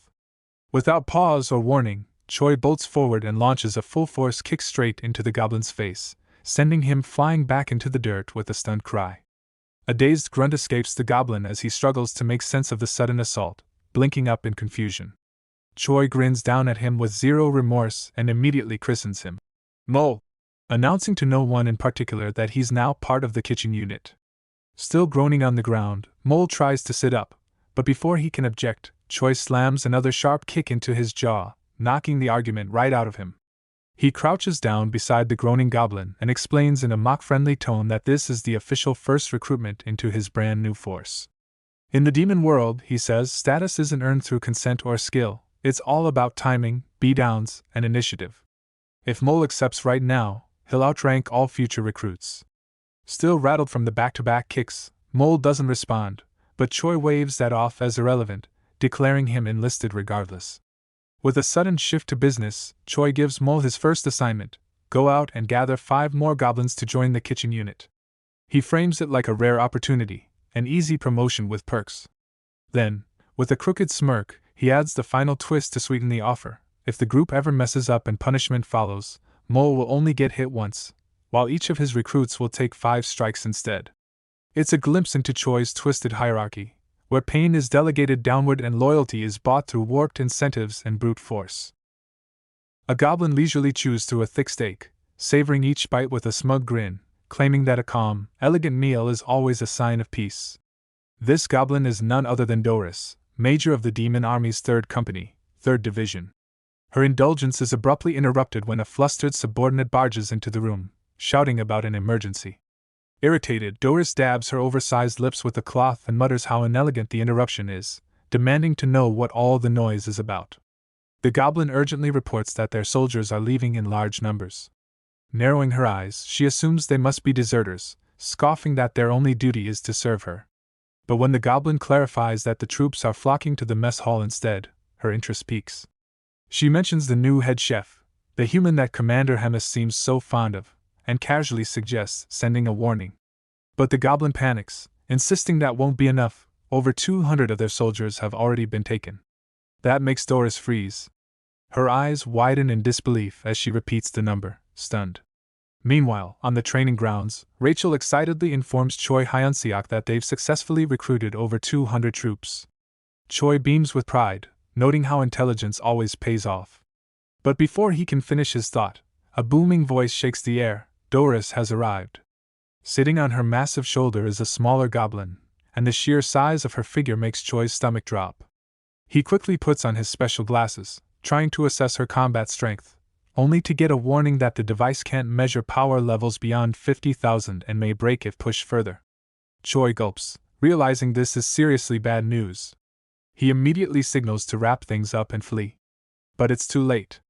Doris bellows, demanding to know where Joey Hyunseok, the man in charge of Bobo, is hiding. Choi had already turned to escape but freezes when Bobo makes an untimely noise behind him. Sighing in defeat, Choi turns around and replies as politely as he can. Doris glares at him and formally introduces herself, demanding to know what he was thinking by stealing soldiers from her company. As she gestures at the recruits, Choi's heart sinks. He hadn't realized many of them were already part of her unit. Without waiting for an answer, she commands him to follow her to her chambers for a proper talk. He agrees with a nervous smile, inwardly cursing how naive he had been. This had gone far too smoothly. Inside her lavish chamber, Doris sits with a calculating gaze and asks if it was truly unintentional. He nods confidently, claiming he simply picked the most outstanding recruits, who, by coincidence, all happen to be from the illustrious Third Company. Doris studies him, deciding it's wiser to maintain harmony since this clueless human clearly enjoys the commander's favor. With a laugh, she grants permission to keep the troops, calling it unavoidable. His jaw nearly drops. Could it really be this simple? But his hope crumbles as she adds a condition. He instantly knows the catch is coming. She leans forward, eyes flashing red, and says he must accept one more soldier. The moment reeks of trouble. When he hesitates, she glares and demands to know if he has an issue after already stealing her troops. He quickly backpedals, faking enthusiasm and saying he's honored. Pleased, Doris grins and introduces the recruit, YSara, an odd mix of orc and ogre. The towering beast appears, saluting from outside because his frame is too massive to fit through the door. His combat level flashes as immeasurable, and Doris casually mentions he's not the smartest but incredibly powerful. Choi can't even blink, watching the creature say his head hurts while pressing his skull against the doorway. Swallowing hard, Choi steps outside to readdress his newly formed unit. With a commanding tone, he reintroduces himself as Choi Hyunseok, their new master chef and Bobo's caretaker. Murmurs ripple through the troops. Some are shocked to finally see Bobo in the flesh after only hearing rumors. Calmly, Choi holds out a bone like a treat, coaxing Bobo with a soft good boy, then shifts focus to the crowd. He declares that they'll be reorganizing and holds up a hand-drawn organization chart. Rachel, confused, squints at the paper and asks if he actually made a company chart. He explains flatly that since none of them have brains, he sorted them by combat strength. The weakest and most experienced? Straight into the mess hall. Choi faces his assembled troops and declares that from this point on, the left flank will handle the mess hall while the right flank will take combat duty. He warns against complaints, but when one goblin dares to raise a hand, whining that he wants to go hunting and eat fresh meat, Choi beckons him over with a grin. As the goblin steps forward, Choi challenges him to prove himself, then suddenly delivers a brutal kick straight to his groin. The poor goblin crumples to the ground, wheezing that his dream might have just burst. Choi shrugs and calls it a failure. A system message flashes into view, praising his outstanding leadership. Both his charisma and command skills have leveled up. With that, Choi eyes the rest of the troops and asks if anyone else has a complaint. No one moves. He raises his voice and sends the combat team out, announcing it's time for a hunt. At the edge of the vast forest north of the Great Black Castle, the entire unit gathers, with Choi standing at the front beside Bobo. Scanning the quiet surroundings, he notes the eerie silence, no signs of magical beasts anywhere. Rachel suggests that maybe the creatures are scared off by Bobo or YSara's overwhelming presence. Choi agrees but points out they can't afford to leave their strongest behind. Rachel then casually suggests using bait. He scoffs, saying if they had quality meat for that, they wouldn't be in this situation. But Rachel smirks and raises a hand toward the troops behind them, insisting all the bait they need is right there. Choi stares at her, mentally screaming at whatever god designed her this way. Choi sighs and calls out 5 random numbers, 14, 3, 1, 43, and 7, ordering those troops to step forward.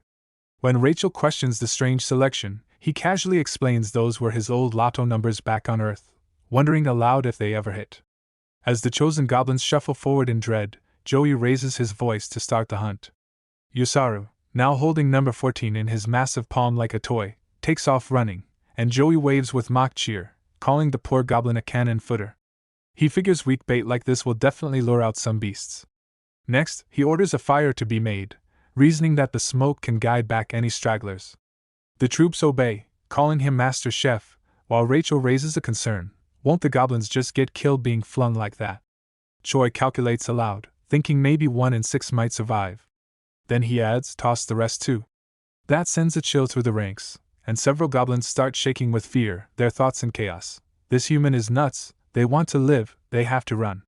But the moment one turns to flee, Bobo is already behind them, silently blocking the path, his big puppy eyes glowing as if he sees dinner.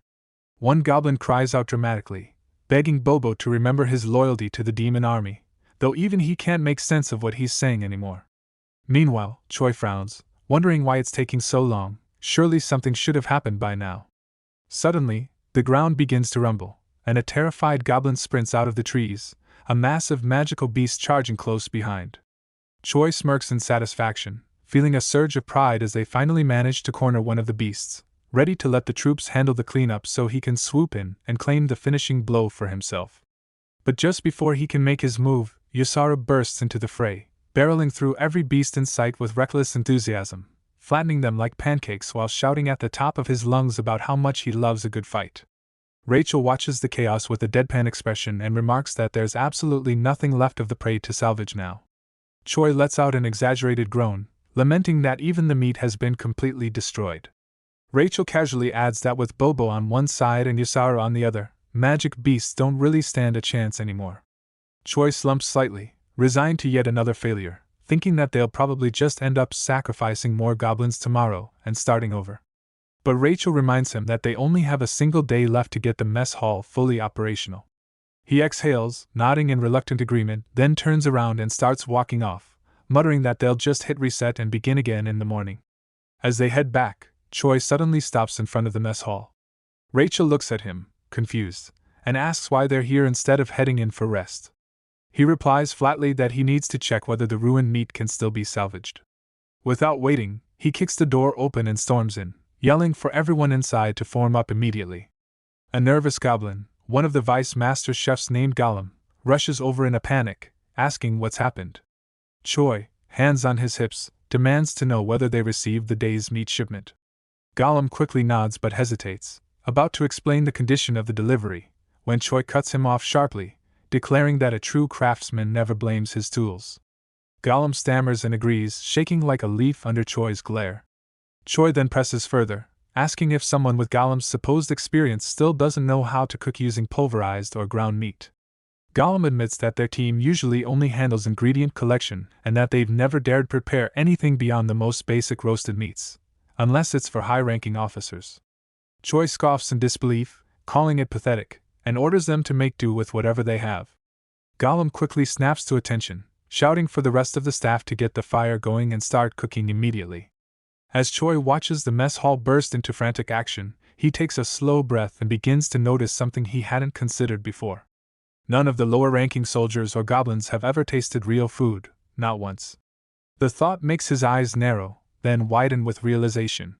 A slow, almost mischievous grin spreads across his face as he thinks to himself that maybe the solution isn't as complicated as he originally feared. Later that night, a knock sounds at Adelson's door.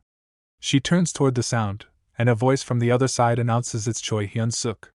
She calmly invites him in, calling him warrior. He peeks inside shyly, apologizing for bothering her, while Rachel mutters from behind that this was clearly just a ploy to see her again. Why else would he have gone to the mess hall? Ignoring the jab, Choi steps forward with a plate of surprisingly good-looking food. He tells Adelson he was only able to win the match thanks to her support, and brought the meal to show his thanks. She accepts with a soft smile, saying she could try a little. She cuts a piece, raises it to her lips, and thinks with some surprise, this doesn't smell bad at all. Could it actually taste good? She chews the meat, and her eyes widen in shock. It's incredible, far better than anything she ever tasted back at the castle, beyond anything she imagined. Without hesitation, she devours everything on the plate. He watches, amused, then comments that she cleared her plate and must have liked it. As he turns to leave, she stops him, asking softly what he plans to do once he gets out of this place. He answers without hesitation, he wants to get married. Her face turns shy as she murmurs that in that case, maybe he should go ahead and stay a bit longer. He replies that actually, there's still more he wants to do. She glances back at him, and he gently asks what she would do if she ever escaped. She looks down and admits that if she ever got out, she'd want to do absolutely nothing at all. Far away in the capital of the Garden Holy Empire, Grecium, a sacred theocratic nation led by the DONGHUA Church, an aged man sits solemnly on a grand throne. Before him, a young messenger kneels, reporting that the newly located saint-to-be is Adelson, currently being held inside the great black castle of the grotesque devourer. The old man, known as the Holiness, frowns deeply. A saint held in such a vile place? Unacceptable. He asks if there's been any message or ransom from the demon army, but the boy confirms there's been nothing. Troubled, the Holiness paces, wondering what kind of scheme might be unfolding. He recalls how, throughout the war between humans and demons, the great black castle has only ever fallen during the grotesque devourer's absence. Attacking now would be pure folly. He walks to the curtain, parts it, and gazes out the window, his voice heavy with resolve. A rescue squad must be sent in secret.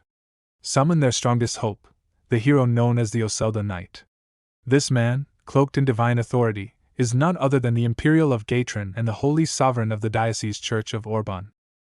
In the quiet forest clearing, the troops stand around in scattered groups, chatting idly while Choi stands at the front, lost in thought. Adelson's words echo in his mind, "I want to do nothing at all," and he wonders what she truly meant by that. Shaking off the thought, he steps forward, taps the ground with his boot, and says this looks like a good spot. With a sharp command, he calls for attention, and the troops immediately snap to position. From his bag, he pulls out a rope strung with chunks of cooked meat, causing murmurs of suspicion among the goblins. They eye the food nervously, wondering if this is some kind of cruel trick or just leftovers. Choi raises an eyebrow, asking why no one's eating, and at his word, they scramble forward, sobbing as they devour the meat, tears not of pain, but overwhelmed joy. The taste stuns them. One vows undying loyalty, another begs for just one more bite. Choi pulls out another rope, casually saying that's all for now. If they want more, they better work for it.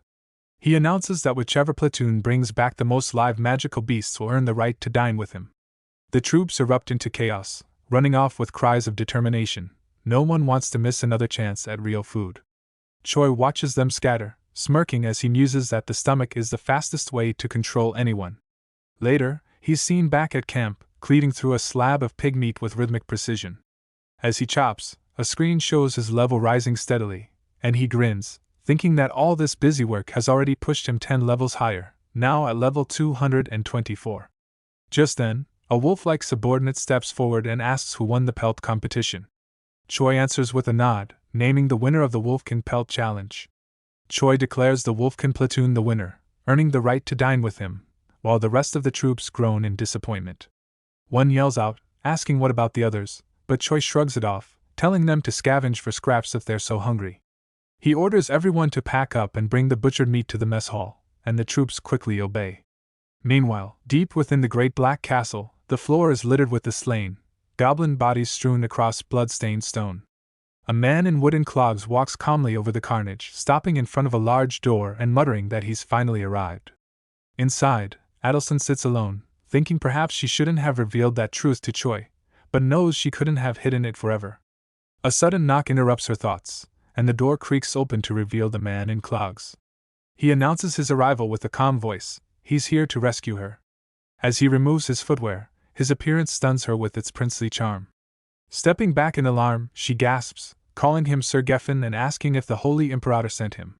He confirms without hesitation, and she grips the table edge, apologizing as she pleads for him to leave. She has no intention of returning. Geffen brushes his hair aside and sighs, saying he'd love to go back empty-handed, but orders are orders. She warns him the grotesque devourer is present in this castle, and if he dares to press forward, she'll summon her. But he ignores her, moves closer, and grabs her by the neck, lifting her off the ground as he growls that he's no prince, just a soldier following commands. As she gasps for breath, she panics.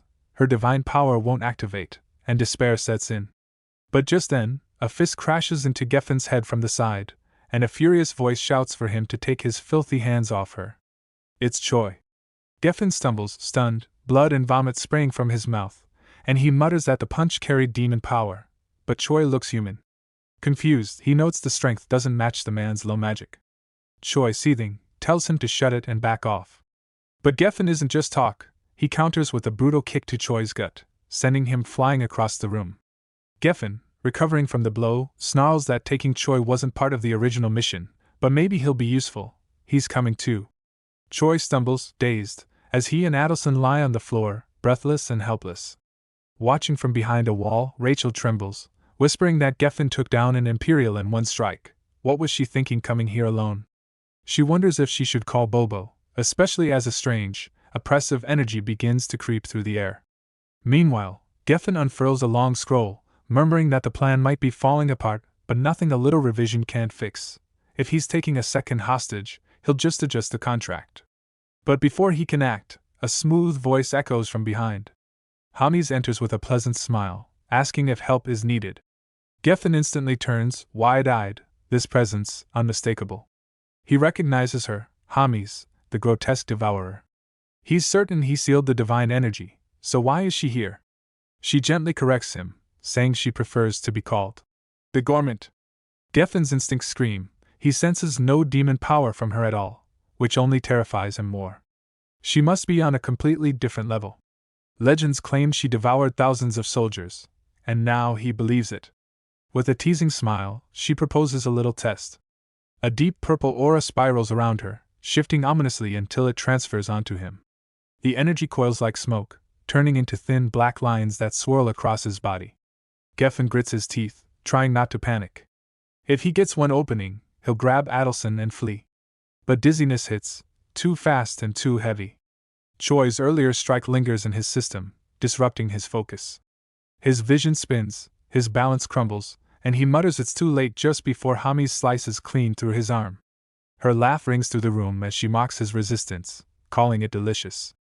Blood soaking the floor, Geffen clamps the scroll between his teeth, realizing there's no winning here. He has to flee. Declaring the mission a failure, he activates a magic portal that bursts from the ground in a pillar of yellow light and vanishes into it. Hemis watches with amusement, sighing that her guest left before dessert, rejecting her personal invitation. Still, she grins, eyes gleaming. It's getting more and more fun now. The grotesque devourer, the ancient monster, the immortal witch, and demon king Hemis, commander of the third demon army, she bears many titles. Across what feels like an endless stretch of time, countless demons have risen and fallen, but only the demon king and Hemis have remained unmoved. Yet even for beings like them, eternity dulls all things and chips away at the mind of any creature capable of thought. Elsewhere, Choi lies flat on the ground, knocked down hard by Redrin. With a stern voice, Redrin points out that his strikes and magic are still too basic. He needs to flow better, stop being so stiff. Choi sniffles through clenched teeth, promising to keep it in mind. Redrin continues, warning him that no matter how powerful he becomes, there will always be someone stronger, so if he wants to win, he must open his mind to every tactic, every edge. He pulls Choi to his feet and adds that honest victories are luxuries for the truly strong. That's enough for today, he says, and congratulates him for his effort. Choi forces a smile, slumping to the ground again the moment Redrin walks off, quietly groaning that he's dying and begging for someone to heal him. Rachel arrives just then, golden light radiating from her palm, and begins to restore him. He sighs with relief, muttering that's better. She frowns, accusing him of treating her like nothing more than a walking potion. He stares upward, mind drifting to Adelson's words, get stronger. Only your own strength can protect you. He admits to himself he still doesn't fully understand, but knows she's right, he has to grow.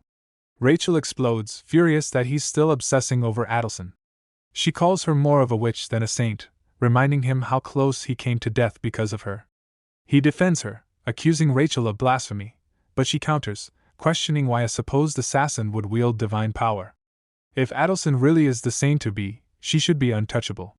He agrees it's strange, but doesn't want to keep talking about it. Rachel yells, demanding to know why he cares about her so much. Is he obsessed? He turns away, covering his ears, teasing that she sounds jealous. She snaps, threatening to kill him and yelling that she knows where he lives. Later, in Bobo's room, Choi slumps over a table, sobbing miserably that he's finished. Sniffling, he pleads that in his next life, someone please make him a rich family's pampered cat. Rachel glances at Bobo with a smirk, saying it must be pretty embarrassing to receive such an honor. Bobo doesn't respond with words, just lets out a low woof that seems to agree. She turns back, offering to explain what happened to him, and begins recounting the story.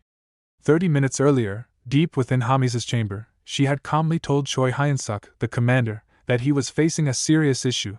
His superior was bored. Choi doesn't even twitch as she adds she wants to be entertained again. He quickly replies with a stiff yes, ma'am. Then she delivers the real blow. He has 1 month to defeat a major. He gasps, stunned, barely able to speak. A major? But she only tilts her head, asking what's wrong. Panicking, Choi slams his forehead against the table and insists he'll figure it out. Back in the present, he's collapsed in his room, sobbing. Rachel finishes the tale with a sigh and tells Bobo to say goodbye, because their friends' days are numbered. She turns to him with mock solemnity, declaring it's time to accept fate.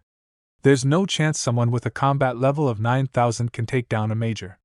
Choi begs her to leave him alone so he can cry in peace. She shrugs, reminding him his growth has been fast, but a major's on a whole different scale.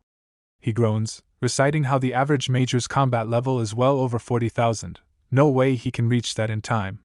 Turning to Bobo, he asks if his sweet little baby wants to fight in his place, to which Bobo gives another woof. Choi chuckles, half serious, claiming Bobo could beat a major any day. Rachel cuts in, reminding him these fights are supposed to be one-on-one. He agrees, but then pauses. Wait, does it really have to be? He urges Rachel to recall the exact wording. She says the order was 1 man defeats a major. That's it. His eyes light up, a fist clenched in realization. That's right, she never said it had to be a duel. He just has to defeat 1, any way possible. Rachel calls it wishful thinking, but he's already biting his nails, planning to lure a major into a trap with Bobo's help. She tilts her head, unsure if the idea is clever or pathetic, then asks how he plans to pull it off. No major is going to take him seriously. But Choi grins, already pulling out a small salt shaker, saying he has just the right target. Someone who knows him, and can't resist good food. Next, he's in the kitchen, preparing the ultimate braised short ribs. He unwraps premium orange meat saved for special occasions, washes it in honey orange water to remove the blood, then sets it to braise. While it cooks, he chops mushrooms and leeks, adds sugar, soy sauce, and garlic to the pot, then stirs everything in.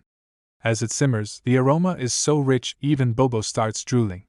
Choi sighs, admitting how humiliating it is that he can't even walk straight while cooking. Rachel watches, warning the dish might be burning. Choi panics, but no, it's perfect. The ribs are tender and glistening. He plates the dish carefully and finishes with chopped scallions on top. This, he declares, is the key to unlocking a major's heart, the ultimate braised short ribs. The major sat devouring the food Choi had prepared, each bite vanishing with a gleam of satisfaction in her eyes. Between mouthfuls, she murmured through a pleased sigh that this was truly incredible, such a richly delicious piece of meat. Every flavor seemed to sing. She chuckled softly, praising her own judgment. Sending YSara to Choi Hyun-suk had turned out to be a stroke of brilliance. Just then, a small goblin shuffled in, bowing nervously before saying, "Major Doris, the master chef has arrived to see you." Without even turning from her food, Doris replied curtly that she wasn't taking YSara back, her tone firm and final. But the goblin stammered, No, that's not it. He only wishes to thank you with his cooking." Doris blinked, caught off guard. Her fork paused midair. "Oh? His cooking?" she repeated quietly, something stirring behind her steady expression. Later, we see her alone, dabbing the corners of her lips with a napkin, her thoughts quietly circling. They said his cooking was something legendary, whispered about in mess halls and kitchens, but how good could it truly be? She wasn't easy to impress. She had tasted food from across the continent. Yet a flicker of curiosity had crept in. As she sat pondering, a knock echoed through the room. She sat up straighter. "Enter," she called calmly, though her heart fluttered. The door creaked open, and there he was. Choi entered slowly, a single red rose delicately held between his teeth, his posture confident, almost dramatic. "It has been too long, Major Doris," he said, words smooth as silk. She blinked, and color rushed to her cheeks before she quickly composed herself. Her voice even but clipped, she replied, "So, you came to thank me." He moved forward and gently placed a covered dish on the table. "Yes," he said earnestly, "thanks to your generous decision, I was able to secure the position of Master Chef." His hand hovered above the lid as he dipped his head. I apologize for my delayed gratitude. It isn't much, but I've prepared these orange short ribs with every ounce of appreciation in my heart. Slowly, with practiced care, he lifted the lid. A wave of heavenly aroma burst forth, filling the chamber instantly. Her eyes widened as her mouth instinctively watered, an involuntary reaction. She blinked rapidly, momentarily overwhelmed by the scent. A little taste won't hurt, she muttered, trying to mask her excitement. The smell is dangerously delicious. She reached forward, her fingers trembling just slightly as she took a piece of rib and brought it to her mouth. The moment it touched her tongue, she froze. Her entire body shivered. It was rich, perfectly tender, layered with flavors that danced between sweet and savory with delicate precision. Her grip on the fork tightened, her face lighting up. This is extraordinary, she gasped. I can't hold back. It's beyond explanation. How did you do this? Is this what they call the human touch? Choi, nervous yet proud, stood upright with a flutter in his chest, voice barely steady as he said yes. I'm truly glad it suits your taste.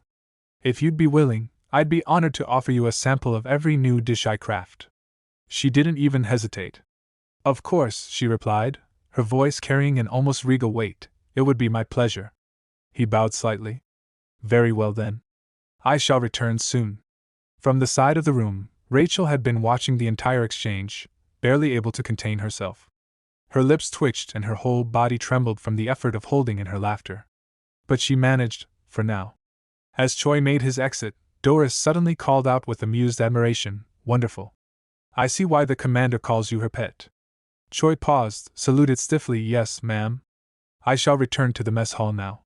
Then, catching Rachel's eye with a glint of mischief in his gaze, he shouted a quick bye. And disappeared down the hallway, heart racing, pride swelling with each step. Choi suddenly hunches forward and begins to puke violently, and within seconds, Rachel joins him, both of them vomiting non-stop in messy bursts. She groans in disbelief, muttering that she can't believe he held out for that long. He wipes his mouth and smirks through his misery, saying it was all part of the plan. He's going to keep stuffing her until she drops her guard, and then he'll finish her off like the bloated pig she's become. Meanwhile, Doris lies back in her room, burping with satisfaction, her belly round and full. A week later, she sits at a massive table, surrounded by empty dishes, but doesn't touch her utensils. With a sigh, she says she's not hungry today. She mutters that tomorrow's the challenge duel for her rank, and maybe she's overindulged too much. People see her as weak now. She imagines what losing would mean, no longer Major Doris. Still, she chuckles, saying if this was the price for all those meals, it was worth it. Choi, watching silently, thinks all his effort was wasted, days of work and rare ingredients gone for nothing. She turns and asks gently if he'll attend her duel, saying he's her lucky charm. He nods weakly and says sure, wishing her victory with a forced smile. The next day, the grand stadium is packed with spectators, all murmuring in anticipation as the duel for the rank of major is about to begin. Choi and Rachel stand in the crowd, and Rachel jokes that maybe Doris could just fall on her opponent and win by weight. Choi, bitter, snaps that he fed her so much she can barely move. There's no way she can win a proper fight. On the other end, Colonel Roiger of the 3rd Demon Army listens to a message through his earpiece, confirming he'll be filling in as announcer for Jacques. On the stage, the referee calls for the title holder and challenger to take their places. Doris's opponent steps up confidently while she slowly climbs the stairs, struggling to breathe. She groans that the stairs are brutal, then catches sight of Choi in the audience and smiles faintly, calling him her lucky charm. He fidgets and mutters a soft good luck in return. The referee signals the start, and her opponent charges with full speed. Doris looks up, unimpressed, and mutters about all the noise, then casually blocks the incoming strike by gripping the man's weapon with her bare hand. He trembles in disbelief, but she doesn't stop. Both fighters clash fiercely. Choi stares in shock as the battlefield trembles under their feet, thinking that the force feels like something only a monster could pull off. Before he can finish his thought, the scene cuts to Roiger calmly announcing that Doris is the winner. The crowd erupts, while rival troops sob in disbelief. That night at Bobo's place, Choi sits at a cluttered desk, flipping through pages, deep in thought. He grabs a piece of paper and mutters that Bobo alone won't be enough. He needs a new plan to bring Doris down. He opens the Demon Encyclopedia and the Demon Burst map, studying them with a glint in his eye. He points to a region on the right side, saying powerful beasts like Queen Talis claim their own territories. Thanks to the sacrifice of his squad, he was able to gather intel and map it out. Rachel watches cautiously and starts to speak, questioning whether he's actually considering this path. But he cuts her off mid-sentence with a grin, quoting the old saying, "The enemy of my enemy is my friend." Talis is strong, but all he needs is a magical beast that's even stronger.